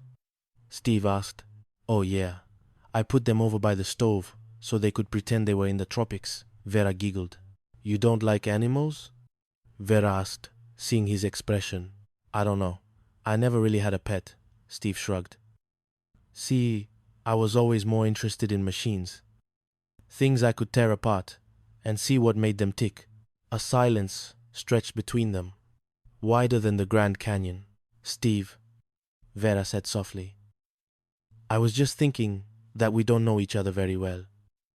we don't seem to have a heck of a lot in common. Except we both graduated from Walton High, Steve offered weakly. Boom, alaka, boom, alaka. They both sat there, chanting the old school cheer, the hollow words echoing the emptiness of their relationship. Gee, I don't know how to say this, Steve said finally, cutting off the cheer. But I think we're going too fast. Do you really? Vera exhaled. Maybe. We just got all caught up in the romance of the reunion in Boston and the sponge exhibit, Steve said. Honey, how would you feel if we postponed the engagement? Vera looked him in the eye, relieved. Would you really? Me too, Steve smiled, a genuine smile this time. Really? Yes. Oh, Steve, you make me so happy, Vera laughed. Chapter 10. The Disengagement Party. Later that night, the diner was closed. Alice and Jolene were arranging glasses of cheap champagne on the counter when Vera and Steve walked back in. They had gone to jumpstart Mel's car, which had died in the parking lot, another victim of Mel's neglect. Mel, we're here to help the car, Vera announced. Wait a minute. What's going on? Mel asked, eyeing the champagne. Well, we wanted to celebrate your engagement while Steve is still here in town, Alice explained, popping a cork. I popped for the champagne. Santa Guanina Vintners. I just love Italian wine. You think this stuff's any good? Mel asked, inspecting the label. The best. It comes in returnable bottles, Alice assured him. Hey, congratulations, Vera. Vera cleared her throat. She and Steve exchanged a warm look. Listen, everybody, we have an announcement to make. You said the wedding date? Alice asked excitedly. No, Vera said. You eloped? Jolene guessed. Well, what the hell did you do? Mel demanded. We broke the engagement. The room went silent. Why? Alice asked, confused. See, we discovered that we don't have a lot in common yet, Steve explained. That didn't stop Chloe and me, Mel muttered about his ex-wife. I'm sorry, honey, Alice said to Vera. Listen, it's okay, Vera said, taking Steve's hand. It's not that we don't like each other. We like each other a lot. It's just there are some things that he likes that I don't like, and some things that I like that he doesn't like. But I'm sure, in time, I could learn to like what he likes. Vera continued optimistically. Maybe he could learn to like what I like. It's okay, Mel. I understood her, Steve laughed. Well, I'm confused, Mel grumbled. Is this a happy occasion or not? Well, I'm happy, Steve said. And I'm thrilled, Vera added. Alice raised her glass high. Well then, what are we waiting for? Let's celebrate your disengagement. The toast was drunk, the mood light.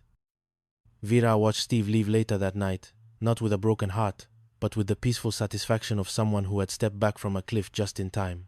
She wasn't Mrs. Steve Marsh, the computer magnate's wife. She was just Vera. And for the first time since high school, that felt like enough. But peace at Mel's diner was always short-lived. A storm was brewing on the horizon, and it was arriving in the form of a suicidal electrician with a penchant for high drama. Novel title: The Chili and the Stardust, Part 3, Sparks and Ledgers, Chapter 11, High Voltage Heartbreak. The neon sign above the diner had been flickering for weeks, a staccato Morse code of neglect that read, Mel's. Nair. It was an apt description for the mood inside, where the air conditioning hummed a low, mournful dirge, and the customers were sparse. Mel was on the roof, engaged in a shouting match with Jolene, who was acting as his reluctant assistant. Hand me the pliers, not the wires, Mel bellowed, his voice echoing off the asphalt. I'm sorry, Zach and V, but somebody ought to learn to speak clearly, Jolene shouted back, wiping grease from her cheek. Suddenly, a new face appeared in the parking lot.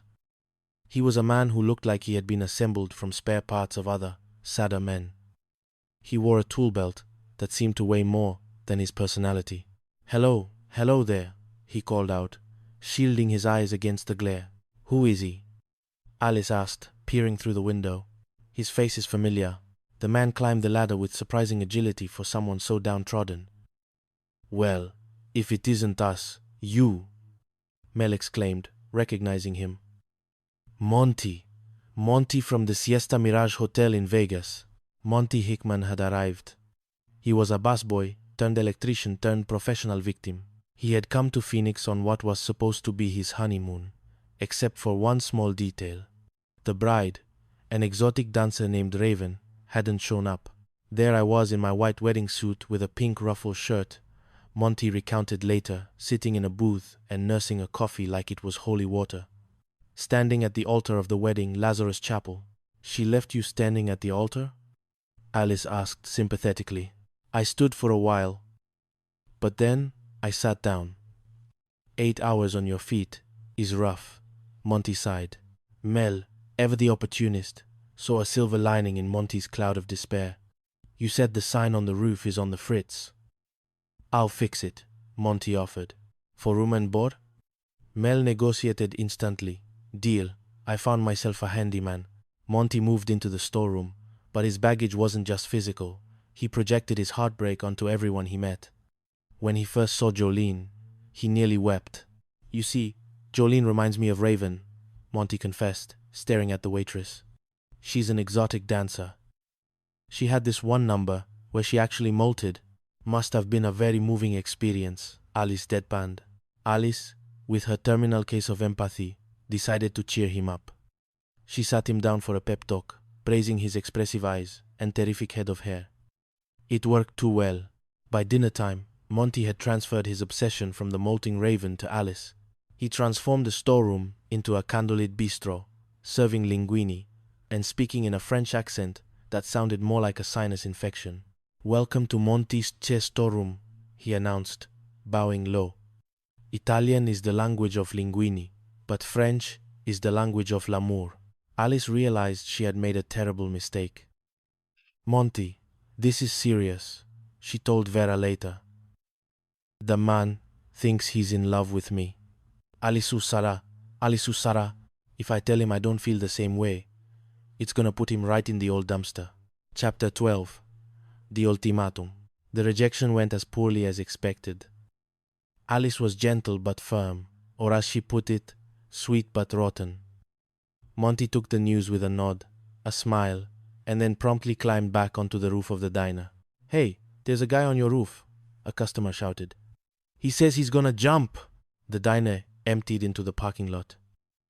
Monty stood on the edge of the sign, looking at the sky. "Hello, God. You hear me, God?" Monty Hickman calling, he shouted at the clouds. "Is this the way it's always gonna be? Nothing but heartaches from women?" "Monty, you'll get down there," Mel yelled, more concerned about his liability insurance than Monty's soul. "Forget it, Mel. I'm checking out," Monty replied. "Cashing in my chips. Heading for the last roundup." Alice stepped forward, shielding her eyes. "Monty, think what jumping will do to your family. Think what it'll do to your friends.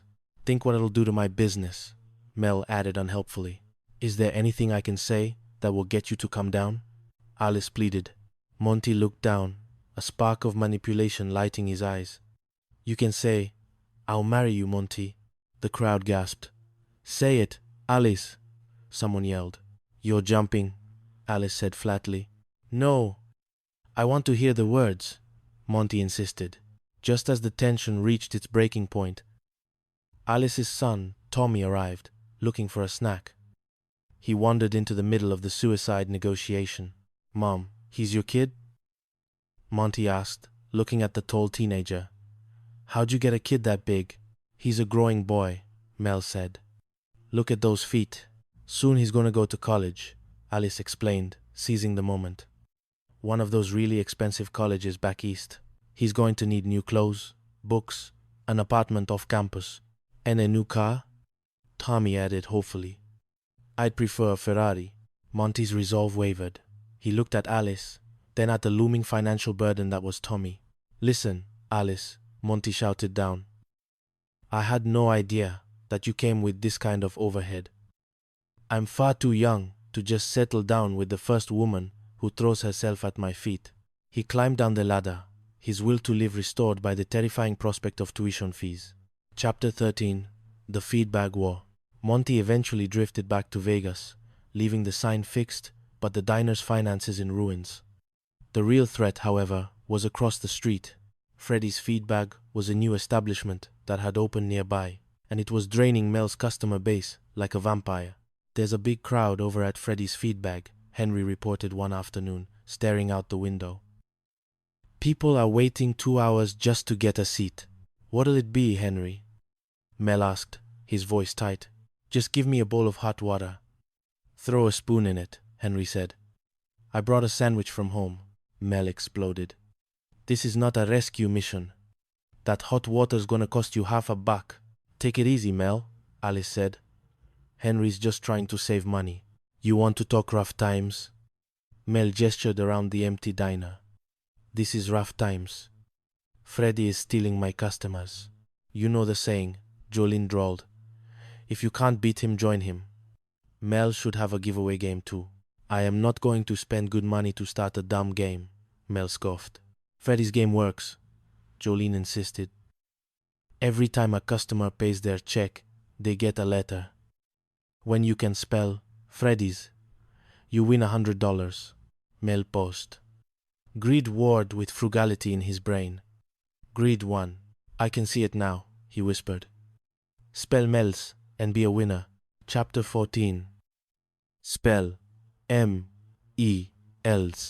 The game began modestly. Mel printed up scratch cards. The prize was $101. Just to spite Freddy's $100. "Here you go, take a lucky letter," Alice said, handing cards to the trickle of customers returning to the diner. "What'd you get?" "An A. I have 3 E's." "That's a lot of M's and L's." The contest was working. The diner was buzzing. But Freddy wasn't going down without a fight. He marched into Mel's diner, a man in a cheap suit and a bad attitude. "Well, well, well," Mel sneered. "If it isn't Frogface, Freddy from Freddy's Flea Bag." "That's Feedbag, skinhead," Freddy retorted. "I'm raising my grand prize to $150. Whatever Frogface can do, I can do twice as good."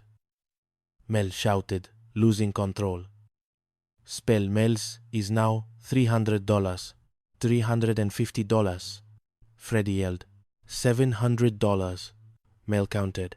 "I'm doubling that to $1,500. Freddy screamed. Alice grabbed Mel's arm. "Mel, you're acting like a dinghy. You don't have that kind of money." Mel shook her off. His eyes were wild. "My big prize is going to be $3,000. In hard, cold cash." Freddy blinked. He looked at Mel, then at the menu. "Give me a dozen donuts to go, separate checks, and a lucky letter for each one." Mel had won the battle, but he had planted a landmine in his own wallet. Chapter 15. The Missing S. The diner was packed. People were eating themselves sick, ordering multiple meals just to get the little slips of paper. "For $3,000, even I'd be here," Henry said, ordering a second hamburger. "I gotta try and win that $3,000 for the twins." Alice watched Mel in the kitchen. He was surprisingly calm for a man who was theoretically on the hook for a fortune he didn't possess. "Mel," she whispered, leaning over the pass-through, "where are you gonna get the $3,000? "I can sell my car, sell my TV, hawk my furniture," Mel said, chopping onions with rhythmic precision. "So what you're telling me is, the contest is fixed?" Alice realized with horror. No, mixed," Mel corrected loudly. "You gotta mix the letters." He pulled Alice closer. "I am a smart businessman. The reason I didn't put the S in the bowl is because if somebody wins it on the first day, then the contest is over. I'll put it in later, after I've made $10,000. "You didn't put the S in the bowl," Alice hissed. "Mel, that's fraud. If someone finds out, we can all go to jail. The weed of crime bears bitter fruit." Vera chimed in helpfully. "The shadow knows." Mel waved a slip of paper in their faces. "Here is the S. I am destroying the evidence." He ripped it up. "Now nobody can win until I say so." But fate, as usual, had a twist in store for Mel Sharples. Minutes later, Jolene came running back. Mel, you know that lucky letter you ripped up? I put it back together. It wasn't an S, it was an M. Mel froze. What? That means the S is in the bowl, Alice said, her face pale. I am ruined, Mel whispered. At that exact moment, a shout went up from the counter. I saw it. You've got the S. You won. The diner erupted. Henry stood up, holding a slip of paper, looking stunned. Henry won, someone shouted. The $3,000. Mel grabbed his chest. Help me up, he wheezed, collapsing onto a stool. Get some water. Cold. I charge for hot. Alice rushed to him. Mel, you okay? Say congratulations to Henry. Congratulations, Henry. Mel choked out, looking like a man attending his own funeral. What are you going to do with the money, Henry? Alice asked. Well, Henry mused. I could buy Chloe a color TV. Buy myself a used car. Maybe some furniture. Mel whimpered. Those were the exact items he had planned to sell to pay the price. But I'm not going to do any of those things, Henry said suddenly.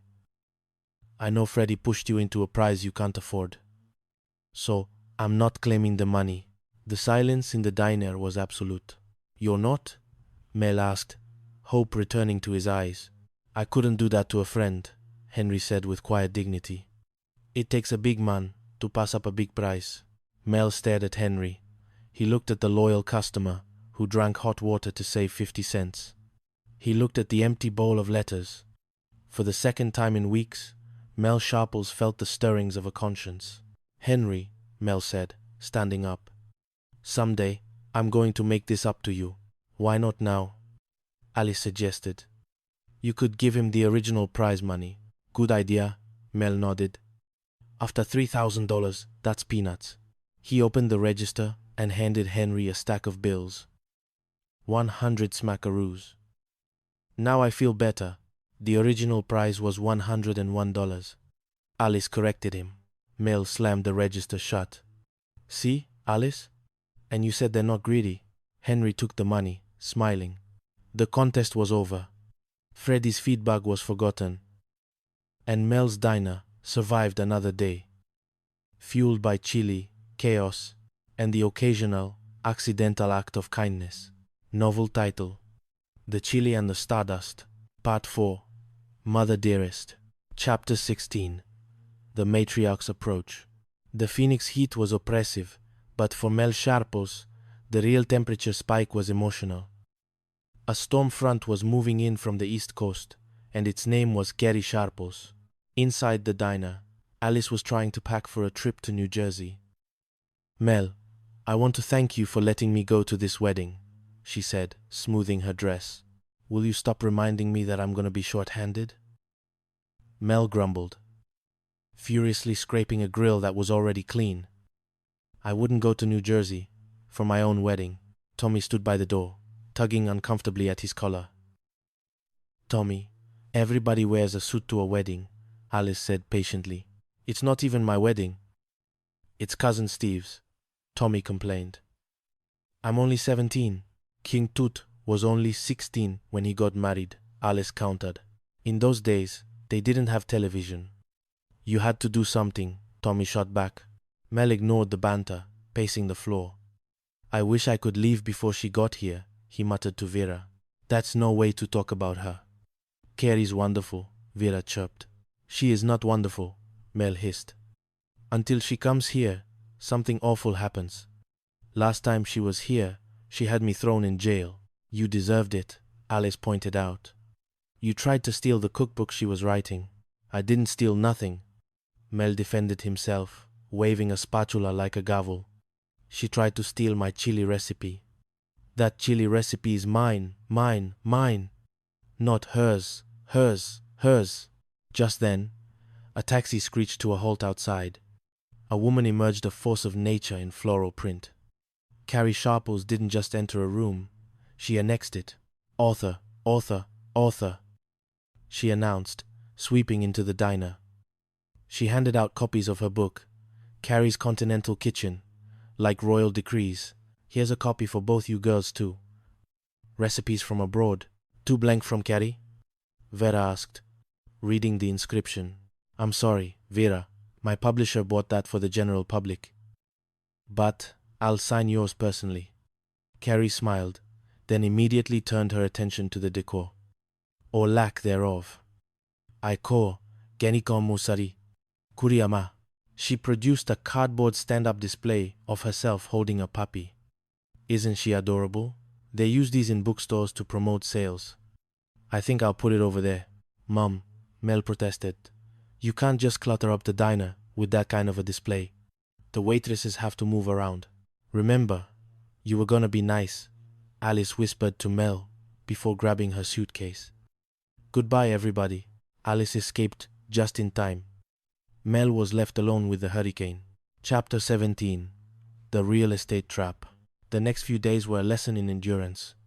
Carrie wasn't just visiting, she was scouting. I'm also here to look for some real estate, she announced one afternoon while helping in the kitchen, which mostly involved criticizing Mel's pie crusts. You see, after Robbie, that's my little hubby, retires. I want to be near Mel, so when that day comes, I want to move to Phoenix. I want to be near my little chubby. I want to be near my little chubby, Mel shuddered. Mom, Brooklyn is near enough. I think buying an apartment building in Phoenix is a good investment, Carrie mused. Mel's ears perked up. Investment meant money. And Mel Sharples, for all his bluster, was a man who understood the value of $1, especially when he could save one.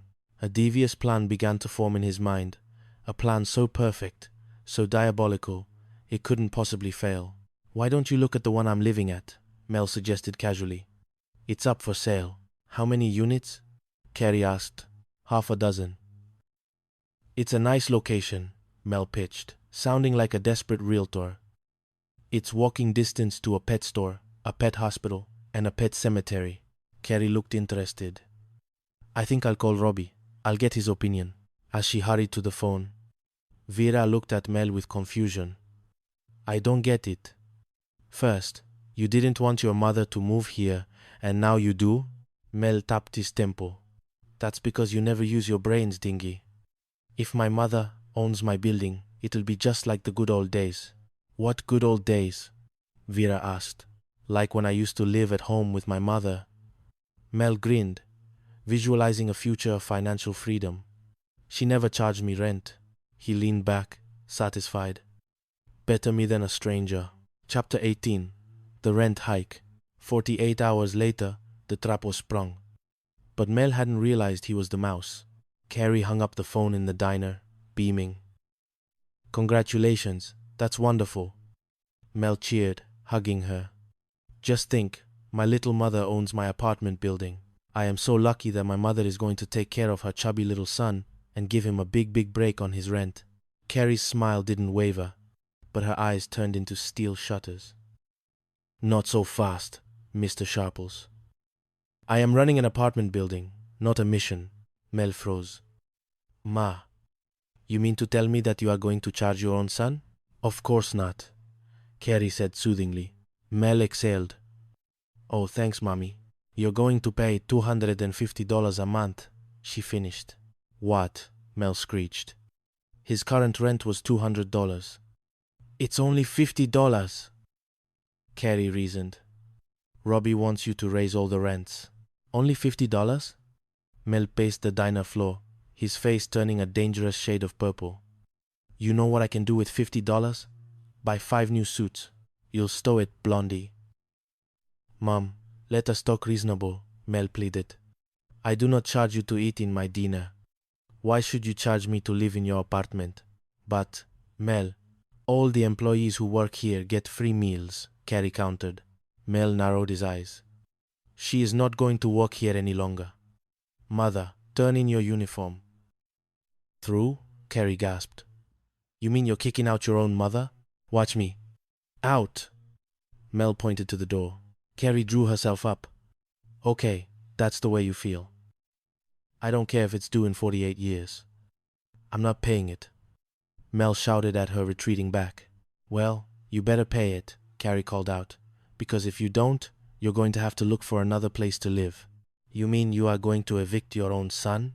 Better me than a stranger, Carey replied, throwing his own words back in his face. Chapter 19. Eviction Day. Mel sat in his apartment, arms crossed, waiting. There was a knock on the door. Who was that? I'm not expecting anybody, Mel muttered. 2 people walked in, holding clipboards. Hello, we're advisors, Frank and Francis. We called about the apartment for rent. What apartment for rent? This apartment, Mel corrected them. Come in, I'm just tidying up. Carey appeared from the kitchen, wearing an apron. Pleasure, Frank. As you can see, it has all the modern conveniences. Carey pitched, ignoring Mel. It's got walls and a dandy ceiling. Can I have a brew? Frank asked, heading for the fridge. No, stay out of my refrigerator, Mel barked. Mother, I want you to get these strange people out of my apartment. Until you pay me $250, it's my apartment, Carey said sweetly. Mel turned to the prospective tenants. I know what she's doing. She brings in these strange people. Well, you're not fooling me. One question, Frank said. We do have a dog. Oh, I'm sorry. I don't allow pets, Carey said. Mel saw an opening. Do you mean an animal doesn't live here? He asked pointedly. The tenants left, confused. But Carey wasn't done. Hey, Salina's brothers! She yelled out the window. This tenant is moving. 2 burly men entered. They looked like they moved pianos for exercise. Hey, hey, hey! You move any of that stuff, I'll break your leg, Mel threatened. Thanks for your concern, one brother said, picking up a sofa effortlessly. And now, we want you out of the way. Mother, this is not much of a joke anymore, Mel said, panic setting in. I'm going to dump this stuff on the street. Just think of it as recycling, Carey smiled. Chapter 20. The Camper in the Diner. Alice returned from New Jersey to find the diner transformed. It wasn't remodeled. It was inhabited. There was a sofa near the jukebox, a lamp on a table, a pile of clothes on the counter. What is all this? Alice asked, dropping her suitcase. Where did all this stuff come from? Maybe we won a contest, like Trash for Life. Mel emerged from the back, wearing pajamas. Alice, I was a victim, he moaned. I just wouldn't pay my rent increase. A greedy landlord? Alice guessed. A greedy landlord is my mother. She bought my apartment building, Mel confessed. Carey bought your building so she could evict you? Alice asked, stunned. Carey walked in then, looking genuinely remorseful. Where else could I go? Mel asked, gesturing to his living room set, arranged around the grill. You're a regular Daddy Warbucks, aren't you? Why don't you check into a hotel? Carey suggested. With a half a ton of furniture? Mel snapped. Mel's right, Alice agreed. You'd have to give the bellboy one heck of a tip. I can't believe all this happened in 5 days. Alice shook her head. Carey sighed. Everything was fine until Miss Moneybags bought my building. Look, when I go back to Brooklyn, I need somebody here to take care of it for me. I have an idea who can take care of it for you. Who? Mel asked suspiciously. Mel, Carey said. He knows how to do things cheap. And he knows all the rent dodges because he's tried them all. Plus, you never need a watchdog. Mel's meaner, Alice added helpfully. Mel would be perfect, Carey nodded. And I bet if you let him live rent-free, he'd do the job for you. Mel's eyes lit up. This was the original plan, just with a few extra steps and a public eviction. Ah, rent-free, of course. Mom, you do that, and I would treat it like it was my own house. Well, that's a disgusting thought, Carey deadpanned. It sounds like a good idea to me, Alice said. What do you say, chubby? Mel hugged his mother. Oh, Mommy dearest. It's just like a scene right out of a movie, Alice observed. Yeah, Jolene muttered. The one where Dale Evans measures trigger for a new saddle. Mel Sharples had his apartment back. He had his rent-free existence, but as he looked around the diner, filled with his worldly possessions, he realized that sometimes winning against your mother felt an awful lot like losing. Novel title, The Chili and the Stardust. Part 5, The Treasure of Round Mesa. Chapter 21, The Legacy of Slim McDermott. The Tuesday edition of the Phoenix Post was usually reserved for coupons and complaints about the heat, but today, Alice Hyatt was reading a headline that made her coffee go down the wrong pipe. "Oh, look at this story," Alice exclaimed, snapping the paper open. "Rick and crew finds $20,000 stuffed in walls of old house." $20,000? Mel Sharples paused mid-wipe of the counter, a greasy rag frozen in his hand. Who would put all that money in the walls? A very wealthy termite? Authorities speculate the money had been in the walls for over 20 years. Alice read on. They believe it was hidden there by a previous owner named Alfonso McDermott. Mel's eyes narrowed. McDermott. That's a very familiar name. Foro, Helene. Foro. Wait a second, Alice said, the gears turning. Didn't you tell us the guy that built the diner, his name was McDermott?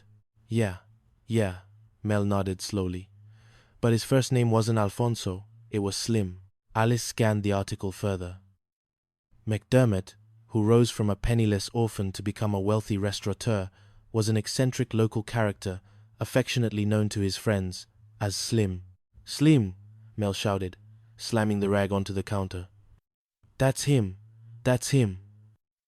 You should have bought his house, Jolene drawled from the register. Or at least his walls. A silence descended on the diner. It was the heavy, electrified silence of sudden possibility. Hey, Alice whispered. Maybe Slim hid money in the diner walls too, Mel scoffed, waving a hand dismissively. Forget it. I know this place like the back of my hand. There is no money around here. How can you be sure? Vera asked. Because I had this whole place remodeled, Mel declared. When I first got this place, it was practically a dump. Congratulations, Alice muttered. It's now become one.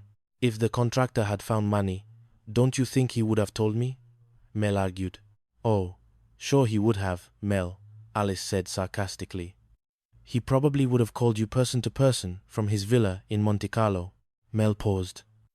Doubt crept into his eyes. Wait a minute, Alice pressed.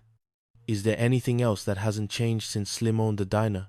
No, Mel insisted. The walls, the booths, everything but the ceiling. They all looked up. The drop ceiling, stained with years of grease and smoke, suddenly looked like the vault of heaven. You don't suppose he could have? Mel started, then shook his head. No way. But it wouldn't hurt to look. Palilasto. Chapter 22. The Ceiling Walker. The problem with the ceiling was access. The crawl space was tight, dark, and likely inhabited by creatures Mel preferred not to think about. There is nothing up there but a crawl space, Mel assessed. Okay, now who could fit into that? A guy named Slim could.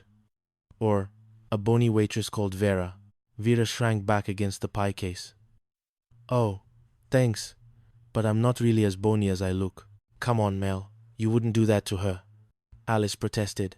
I'll give you a flashlight, Mel bribed her. And I'll let you wear my coveralls. Oh, gee, Vera trembled. What if it's all spooky up there? Mel leaned in close, his face contorted into a mask of pure rage. You ever see me when I really got mad and my temples started to throb? Well, now that you've explained it, Vera gulped. Okay, I got it. Minutes later, Vera was hoisted into the trapdoor, looking like an astronaut embarking on a doomed mission. How are you doing, honey? Alice called up. Yucky. Vera's voice echoed down. I've never seen so many cobwebs and dust bunnies. Whoa. Look at that. Money? Mel shouted, holding out his apron like a catcher's mitt. No. A tiny hole in the ceiling, Vera reported, and the light from one little star is shining through. Twinkle, twinkle, little girl, stop that singing, dingy dear. Mel rhymed in frustration. Find that cash and bring it here. Oh, rats, Vera cried. The flashlight went out. Don't you dare come down, Mel commanded. You got 10 bony fingers. Just feel around for the cash. There was a moment of scuffling, then a gasp. Oh, beautiful, Vera squealed. Bula, bula. A shower of dust and paper rained down. Mel scrambled, snatching bills from the air. 670. 680. He counted feverishly. $720. Oh, Slim. I love you. Vera dropped down, covered in soot. She just fell out of my cup, she said, handing Mel a crumpled piece of paper. It looks like some kind of poem. Mel snatched it. Unlucky on the left, but lucky on the right. I left my golden gift right where you take a bite, he read aloud. What a stupid poem. Mel grunted. You know, Alice mused, wiping dirt off Vera's shoulder. This could be a clue as to where he left the rest of his money. Sherlock Holmes deciphered a poem just like this in The Hound of the Baskervilles. Mel's eyes lit up again. Hold it. I figured out the poem. He did leave more money. This poem is actually the combination to a safe. Chapter 23. X marks the spot. The diner became a war room. Mel, convinced he was a cryptographic genius, began to decode Slim's doggerel. Okay. Spill your guts, Mel demanded of the poem. The first clue is unlucky on the left, Mel reasoned. Now, the unlucky number is 13, so it means... All right, Alice nodded. But lucky on the right, Mel continued. The lucky number is 7. It means right 7. Good for you for knowing that, Alice said. I left my golden gift, Mel read. Now, a golden gift would be a 50th wedding anniversary, right? So it means left 50, right where you take a bite, Mel finished. You take a bite with your mouth, and we all have 32 teeth. So it means right 32. Wait a minute, Vera interrupted. We're talking about your average eccentric, Mel shouted. They had the combination. Now they needed the safe. We know it's not in your walls because you remodeled, Alice deduced. And we know it's not in the ceiling. So there's one place it could be. The floor. Give me an axe. Mel roared. Mel, you can't destroy the whole dinner. Alice stopped him. Chapter 24. The Golden Gift. That night, the diner was dark, save for the beam of flashlights and the eerie whine of Henry's metal detector sweeping over the linoleum.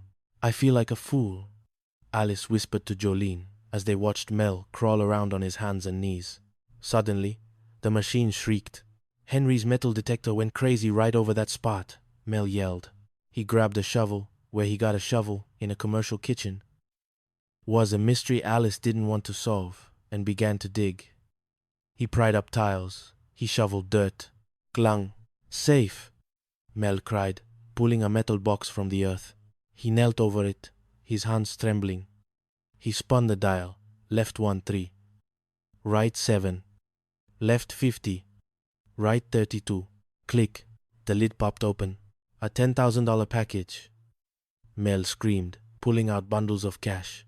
1,000,000 yuan, 2,000,000 yuan, 3,000,000 yuan, 4,000,000 yuan, 5,000,000 yuan. The girls huddled around, mesmerized. Nothing smells as fresh as old money, Mel sighed, inhaling the scent of mildew and wealth. Each of our shares comes to $10,000. Jolene calculated quickly. Dreams, instantly fertilized by cash, bloomed in the stale air of the diner. I'm going to buy me a souped-up stock car, just like the General Lee, Jolene declared. I'm going to open the Vera Louise Gorman Petting Zoo. Vera beamed. I'll have 2 of every kind of animal there is. 2 hamsters, 2 kitties, 2 puppies. I'm going to take Tommy traveling, Alice said, her eyes misty. With this much money, I can see 14 wonders of the world. How about you, Mel? Alice asked. How are you going to spend your $20,000? Mel grinned, a wolfish, satisfied grin. There's a lot of wild women out there. He reached back into the box to make sure he hadn't missed a stray bill. His hand touched an envelope. Chapter 25. The Moral Dilemma. There's a note from Slim, Mel said, his voice dropping. He opened it. To whom it may concern, he read. In case the world has not been destroyed by the time you read this, I would like the money to go to the children's orphanage at Round Mesa. The air left the room. That was who took me in and raised me up. Mel continued reading, his voice getting quieter with every word. And if I could help other orphans with this money, I would feel my life really meant something. Signed, Alfonso McDermott. Mel looked up. The General Lee, the petting zoo, and the world tour evaporated into smoke. P.S. Mel read desperately. In case the world has been destroyed, please disregard the above. Orphans? Jolene groaned. Why did it have to be orphans? Yeah, Alice sighed, slumped against the counter. Why couldn't Alfonso just have a regular family? Well, he didn't. They're orphans. They looked at the piles of cash. It didn't look like money anymore. It looked like conscience. My heart says yes, yes. My fingers say no, no, Mel whined, clutching a bundle of bills. Don't feel too bad, Alice said, patting his arm. Mel stared at the box. He sighed. The weight of doing the right thing crushing his avarice. He put the money back. You still got the money from the ceiling, Alice pointed out. Slim didn't say anything about that.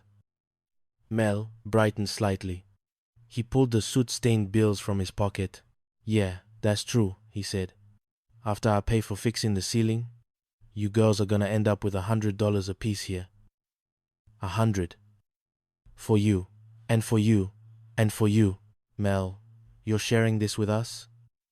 Vera asked, touched. This is real generous of you. I wish there was something we could do for you. Mel looked at the gaping hole in his diner floor. He handed Vera a shovel. There is, he barked. Fill the hole. Novel title, The Chili and the Stardust. Part 6, The Show Must Go On. Chapter 26, The Star is Born. Sort. Alice Hyatt breezed into the diner 2 hours late, carrying a roll of glossy paper under her arm and an aura of theatrical importance that clashed violently with the smell of frying onions. Guess what I got, she announced, unfurling a poster on the counter. Seeing you're 2 hours late, it better be a note from your mother, Mel grumbled, not looking up from his grill. I had to go to the printers. Alice ignored him, turning to Henry. Singers, dancers, musicians. Henry looked up from his apple brown, Betty illicit treat he was hiding from his wife, Chloe. Oh, I love musicals. In high school, I played the title role in No, Nanette. Alice blinked. You played Nanette? It was an all-boys high school, Henry explained with a shrug. I had the best legs in the senior class. Wanna see? No, thanks anyway, Alice said quickly, turning the poster around. It read, I Happen to Like New York, featuring Alice Hyatt. Nice billing, Henry noted. I'm not really the star of the show, Alice admitted modestly, although I am featured in most of the show-stopping numbers. Working in the theater is a big departure from my work in the nightclubs, she added. What work in nightclubs? Vera asked innocently. You sang twice this year, at Vinnie's House of Veal. I don't like to overbook myself, Alice sniffed. This show could be a stepping stone to a brilliant career. Just then, a man in a frantic state entered the diner. He wore a scarf despite the desert heat, the universal uniform of a director in crisis.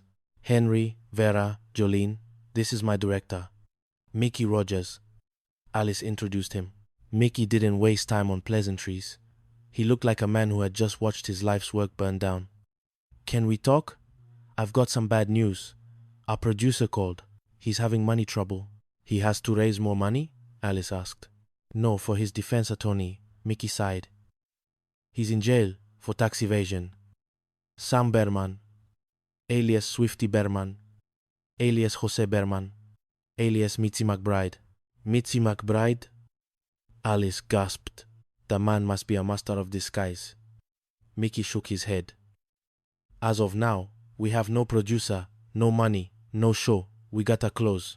Alice slumped onto a stool. Chapter 27, The Angel of the Exactor. while Alice mourned the death of her Broadway dreams. Mel Sharples was having the best day of his life. He marched out of the kitchen, waving a fistful of cash like a conquering warlord. I won the exacta. I won the exacta, Mel cheered. $2,038. Girls, Jolene whispered, her eyes narrowing as she looked from Mel's cash to Alice's tear-stained face. I think we just found our producer. Oh, you don't know Mel. Alice wiped her eyes. He wouldn't part with a penny. Forget what you heard about a fool and his money, Jolene insisted. Mel's our only hope. They cornered him. Jolene turned on the charm, thanking him for the mucho, for the moolah, while Vera simply stared at him with wide, pleading eyes. Gee, congratulations, Melzi, Alice said softly. How you gonna spend all that? Well, I'm not gonna blow it by doing something foolish, Mel declared. I'll grab a flight to Vegas and hit the craps table. Mr. Sharples, Mickey interjected, sensing a mark. If I were you, I'd put my money into something a little more solid, like a big hit musical. Mel laughed. I happen to think you're nuts. I happen to like my cash, but the girls were relentless. They painted a bleak picture of the future. A depressed Alice, leading to a depressed Vera, leading to a depressed Jolene. Then you'll have 3 miserable waitresses working for you, Alice warned. That's what I got now, Mel retorted. However, the seed was planted. The allure of producer Mel Sharples began to take root in his ego. It sounded powerful. It sounded important. It sounded like he could boss even more people around. Chapter 28. Artistic Differences. The rehearsal studio was a drafty hall filled with dancers in leg warmers, stretching in ways that made Mel's joints ache just by watching. Hello, hello, hello, people of my show, Mel announced, striding in as the newly minted producer. Mickey rubbed his temples. Mickey, Mel is not a producer, Alice hissed. He has no credits, he has no experience, he has no taste. Oh, he'll learn, Mickey said desperately. He's got to start someplace. Why here? Alice moaned. Don't they have theater in Guam? Mel settled into a director's chair that groaned under his weight. Okay, let's see what we got. Hit it. The piano player struck up the chords for Autumn in New York. Hold it, Mel shouted, cutting the music. I have a teeny suggestion. I think that the girls should remove their coats. Why? Mickey asked. So we can see more flesh, Mel explained, as if it were obvious. Mel, it's autumn in New York, Alice argued. It's chilly, the wind is whistling. Well, this year, New York is going to have a hot spell, Mel decreed. Remove the coats, girls. The dancers reluctantly shed their coats. They started again. Hold it, Mel yelled again. You 3 fellas in the back there, move a little bit to your left. More, keep going. Perfect. He had moved the male dancers entirely off stage. Now, girls, come up here, come up in front, Mel instructed. Now you're safe. The audience won't be able to see the men. I might as well be singing off stage. Publicalita, Eustora. What a great idea, Alice, Mel grinned, completely missing her sarcasm. Now, girls, when you do your strolling, put a little more wiggle into the hips. He demonstrated a hip wiggle that looked like a bulldog trying to shake off a flea. Look, we've rehearsed long enough, Mel decided after 5 minutes of work. Let's grab a coffee break. Let's grab a coffee break. Alice watched him leave, surrounded by the chorus girls. Her show was turning into a burlesque act run by a fry cook. Chapter 29. The Clash of the Titans. Disaster struck again the next day. The leading man, a local actor with magnificent hair, got a part in a Charles Bronson movie and quit. Would you pass up the chance to be brutally murdered by Charles Bronson? He asked Alice apologetically. He's got a point, Jolene admitted. Meaty roles are few and far between. Panic set in, but Mickey had a connection. I got a terrific replacement, he told Alice. A friend of mine is in town for a celebrity tennis tournament. Joel Grey. Alice nearly fainted. Joel Grey. An Oscar winner, a Tony winner, a legend. When Joel walked in, charming and unassuming in his tennis whites, Alice was starstruck, but then Mel arrived, dragging a man in a plaid suit behind him. "Excuse me, Mel," Alice said, beaming. "I have the most wonderful surprise for you." "Well, I've got a big surprise for you," Mel boomed. "Your leading man is going to be Jimmy Prescott." Jimmy Prescott waved. He was a bookie by trade, a tenor by hobby, and a man who looked like he knew the odds on a horse race better than a harmony. "Mel, we already have a leading man," Alice said, gesturing to the legend beside her. "This is Joel Grey." Mel looked at Joel Grey. He squinted. "Yeah, so? Mel, he's very, very famous," Alice whispered frantically. "He's won an Oscar and a Tony." "I thought he was a tennis bum," Mel shrugged. "He's offering his services for nothing," Alice hissed. "And Jimmy is offering all his services for nothing," Mel countered. "And Jimmy has that golden voice. I don't even know if Joey Brown here can sing." Joel Grey stood politely, bemused by the large man in the grease-stained shirt calling him Joey Brown. "I saw you in George M. on Broadway," Jolene interjected, trying to help. "And I saw your movie Carousel 4 times."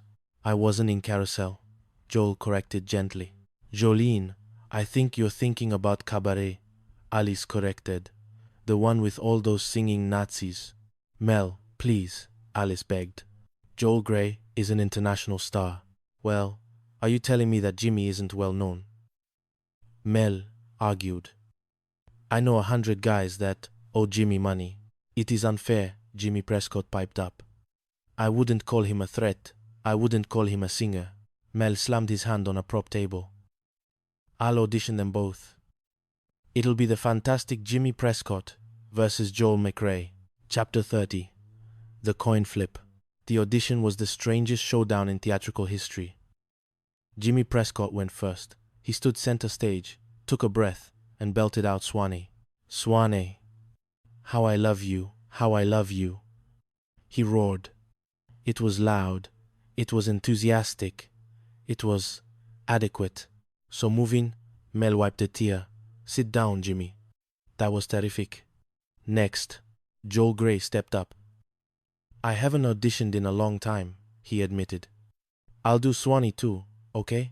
Copycat." Mel muttered. Joel began to sing. But he didn't just sing. He performed. He danced. He emoted. The piano player joined in. Joel Grey turned the dusty rehearsal hall into a Broadway stage, his voice soaring, his feet tapping a rhythm that made the floorboards hum. "Swanee, Swanee, I'm coming back to Swanee." Joel finished with a flourish. Arms wide, the room erupted in applause. Even the inanimate objects seemed impressed. "Hey, he's cheating. He's using music," Mel complained. "Are you satisfied?" Alice asked Mel, breathless. "I guess the choice is pretty obvious." "Jenny Kester Melik." "I guess the choice is pretty obvious." "No contest," Mel agreed. "Finally, Alice has a leading man," Vera cheered. "He sure does," Mel nodded. "Congratulations, Jimmy." "What?" Alice screamed. "Alice, I have to go with my gut feeling," Mel insisted. "Oh, Mel, come on. This is unfair," Alice cried. Mel paused. He looked at Alice's devastated face. He looked at Joel Grey, who was checking his watch, likely wondering if he could still make a flight to New York. "Again, I don't want to be unfair to you girls," Mel backpedaled. "Maybe it was too close to call." "All right, I know how to settle this." He reached into his pocket and pulled out a quarter. "Jimmy, come here." "And you." He gestured to Joel. "I have a coin here. Now, heads, it's going to be the fabulous Jimmy Prescott." The room held its breath. The fate of the production, Alice's career, and Mel's $2,000 investment hung in the air, spinning silver under the stage lights. "Tails," Mel announced, slapping the coin onto the back of his hand. "It's going to be Dennis Day." "Joel Grey?"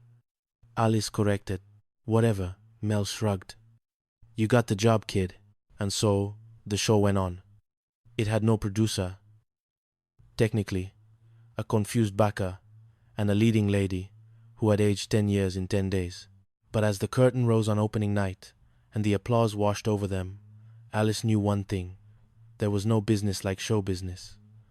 Especially when Mel Sharples was signing the checks. Novel title, The Chili and the Stardust. Part 7, The Stick and the Stoop. Chapter 31, A Blast from the Past.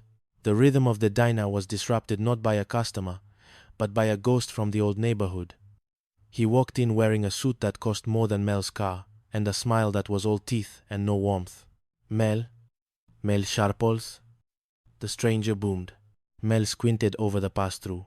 Gordy Ravachat. Oh, you dirty rat. Gordy laughed, slapping the counter. I couldn't come to Phoenix without seeing my good old friend from Brooklyn. It's hard to believe it's been 30 years. Mel marveled, coming out to shake hands. Remember Stickball? They used to call him the Stick because I could always beat you. Yeah, Gordy smirked. And remember Stoopball? They used to call you the Stoop. The air temperature in the diner dropped a few degrees. This wasn't just a reunion, it was a resumption of hostilities. Gordy introduced his girlfriend, Lynette Lacey, a woman who seemed to exist primarily to nod at Gordy's statements. I'd like you to meet my girlfriend, Lynette, Gordy prinned. Any friend of Gordykin's is a friend of mine. The bragging started immediately. Gordy flashed a diamond ring. Blister from my diamond ring, he complained theatrically. I put all my money into gold. Mel, whose assets were currently tied up in ground beef and a failing air conditioner, felt the familiar sting of inadequacy. You married? Gordy asked. I've been divorced 3 times. I've broken off engagements 4 times. Mel lied effortlessly. Got a beautiful blonde that's crazy about me. Alice and Vera exchanged glances. Mel's imaginary love life was getting more exercise than he was. We'll meet you at the Camelback Inn around 8, Gordy challenged. Bring your girl, Mel froze. 8 o'clock, bring my girl. Chapter 32, The Business of Romance. The moment Gordy left, panic set in. Where are you going to find a beautiful blonde girlfriend by tonight? Alice asked, amused. I can call up Sally. No, she's getting married, Mel muttered.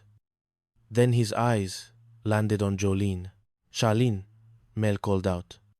How would you like to do me a favor? Do you favor when pigs wear perfume? Listen. Mel lowered his voice. You get a free dinner if you go out with me tonight and you act like you're crazy about me. Jolene crossed her arms. For that kind of acting, I'd get an Academy Award. Mel has a slight problem, Alice narrated from the sidelines. He told his big-shot friend a lie. Now he needs a prop. Jolene saw an opening. She was a woman who knew leverage when she saw it. Maybe we could work something out. You let Jolene go back home in exchange for her going out to dinner with you. That's blackmail. Mel grunted. All right. You get 3 days off. 7. Jolene countered. 5. Mel haggled. 6. Jolene finalized. And you have to buy the bus ticket. Deal. Mel shook her hand. But you gotta wear something black and sexy. And throw kisses. Chapter 33. The Engagement Trap. The dinner was a success, mostly due to Jolene's spectacular performance and Mel's ability to sweat through a suit. But the next day, Gordy returned to the diner with news that shattered Mel's relief. Since this is our last night in Phoenix, I have an announcement, Gordy beamed. Lynette and I are engaged. Congratulations. Alice cheered. We are skipping right past the engagement and we're going right to the wedding, Gordy announced. In 48 hours. Too bad you two won't be able to make it, Gordy said to Mel, laying the trap. No, Mel said, his pride overriding his brain. We'll be there. We want to congratulate the new Mr. and Mrs. Sharples in person, Gordy said. Mel blinked. Mr. and Mrs. Sharples? He realized too late that he had painted himself into a corner. Gordy expected Mel to get married too. If Mel backed out now, the stick would win forever. Mel, I can't believe you're going through with this, Alice said later. It's wrong. Gordy gets back to Brooklyn. He's gonna tell everybody that Mel Sharples is not a loser. Mel argued. He had music at his wedding. Mel turned to Jolene. We pretend that we get married. Gordy goes back to Brooklyn. You get 6 days off and a bus ticket. That bus ticket was for the dinner date. Jolene corrected him, sharpening her negotiations. This wedding? Annie's been up to a plane ticket. One then. A plane ticket? Mel cried. That costs so much money. Take it or leave it. Jolene shrugged. All right. One round-trip plane ticket, Mel conceded. This whole wedding is turning into an ugly business arrangement. Chapter 34. The Unholy Matrimony. The diner was transformed into a makeshift chapel. Henry Biesmeyer, customer and unwitting accomplice, was drafted to officiate. The Reverend Biesmeyer. Mel introduced him to Gordy. I'll handle the music. Henry stood nervously behind a podium made of stacked milk crates covered in a tablecloth. Dearly beloved, he stammered. We are gathered here to join this man and this woman in the bodies of winter? Speed it up, Hydro, Mel hissed. Do you, Melvin Sharples, take Jolene Honeycutt to be your partner in life? Henry asked. I do, Mel said, looking at Gordy to make sure he was watching. And do you, Jolene Honeycutt? I do, Jolene said, mentally calculating her frequent flyer miles. With the powers vested in me, I now pronounce you man and wife, Henry concluded. Mel, you may kiss the bride. Mel leaned in, whispering. He pecked her on the cheek. A day to remember. Gordy wiped a tear. And mine too. What? Mel asked. We liked your idea so much, Gordy said, pulling Lynette forward. We got the license and the blood test this morning. We'd like Reverend Biesmeyer to officiate right now. Mel's face went pale. Henry wasn't a real reverend. If Gordy got married by Henry, it wouldn't be legal. Gordy would go back to Brooklyn, find out his marriage was a sham, and realize Mel was a fraud. You don't need him. He's very tired, Mel stammered. You need a fresh reverend. He'll be fine. Gordy insisted. My son. Henry improvised poorly. I cannot perform the service. I'm having cocktails with the bishop. No problem. You'll speed it up, Gordy commanded. Mel looked at Alice. Alice looked at Mel. The charade had hit a wall. Chapter 35. The Altar of Truth. Dearly beloved, Henry started again, sweating profusely. If there is anyone among us who knows of any reason why this marriage could not take place, speak now. Henry pleaded with his eyes. Or now. All right, Mel shouted. I want to speak my piece. Gordy looked shocked. Why, Mel? Gordy, this whole wedding, it's a sham, Mel confessed, deflating like a punctured souffle. Reverend Biesmeyer is not a reverend. He's a telephone lineman, head lineman, and Jolene, Mel gestured to his bride. The diner was silent. Mel looked at his shoes. You can just go back to Brooklyn, Mel said quietly. You can tell all the guys that there's nobody out here that loves me. Gordy stared at him. Then, surprisingly, Jolene stepped forward. Oh, Mel, I love you, she said. Mel looked up. You do? Why else would I make a jackass out of myself? Jolene smiled warmly. I like you, Mel. Very, very much. Mel, you got a lot of people right here who love you, Alice added, putting a hand on his shoulder. Gordy looked around the room at the loyal waitresses, the dedicated customers, the bizarre family unit Mel had constructed in the desert. Well, Gordy said, breaking the tension, I guess that means I can go back home and have that church wedding I always wanted. So much for the wedding, Jolene sighed, taking off the ring. I don't guess I'll be needing these. Mel looked at her. You got to marry Mel, he whispered, a hint of the old Mel returning. Sometimes you'd love that. Epilogue. The best customers in the world.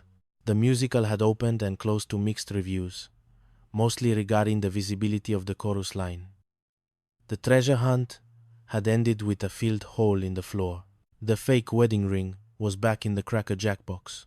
Life at Mel's diner returned to its beautiful, chaotic equilibrium. The sun was setting, casting long shadows across the counter. Alice, Vera, and Jolene sat on the stools, tired but content. Mel was in the back, loudly berating a pot of chili that refused to simmer correctly. "You know," Alice said, stirring her coffee. "Speak for yourself," Vera said, petting her imaginary hamster. "I think things worked out just fine."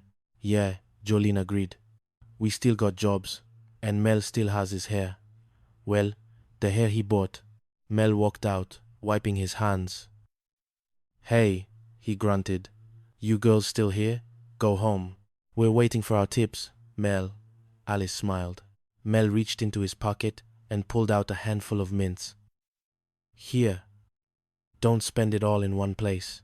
He walked to the door and flipped the sign to closed. For a moment, he caught his reflection in the glass. He didn't see the stoop or the schnook.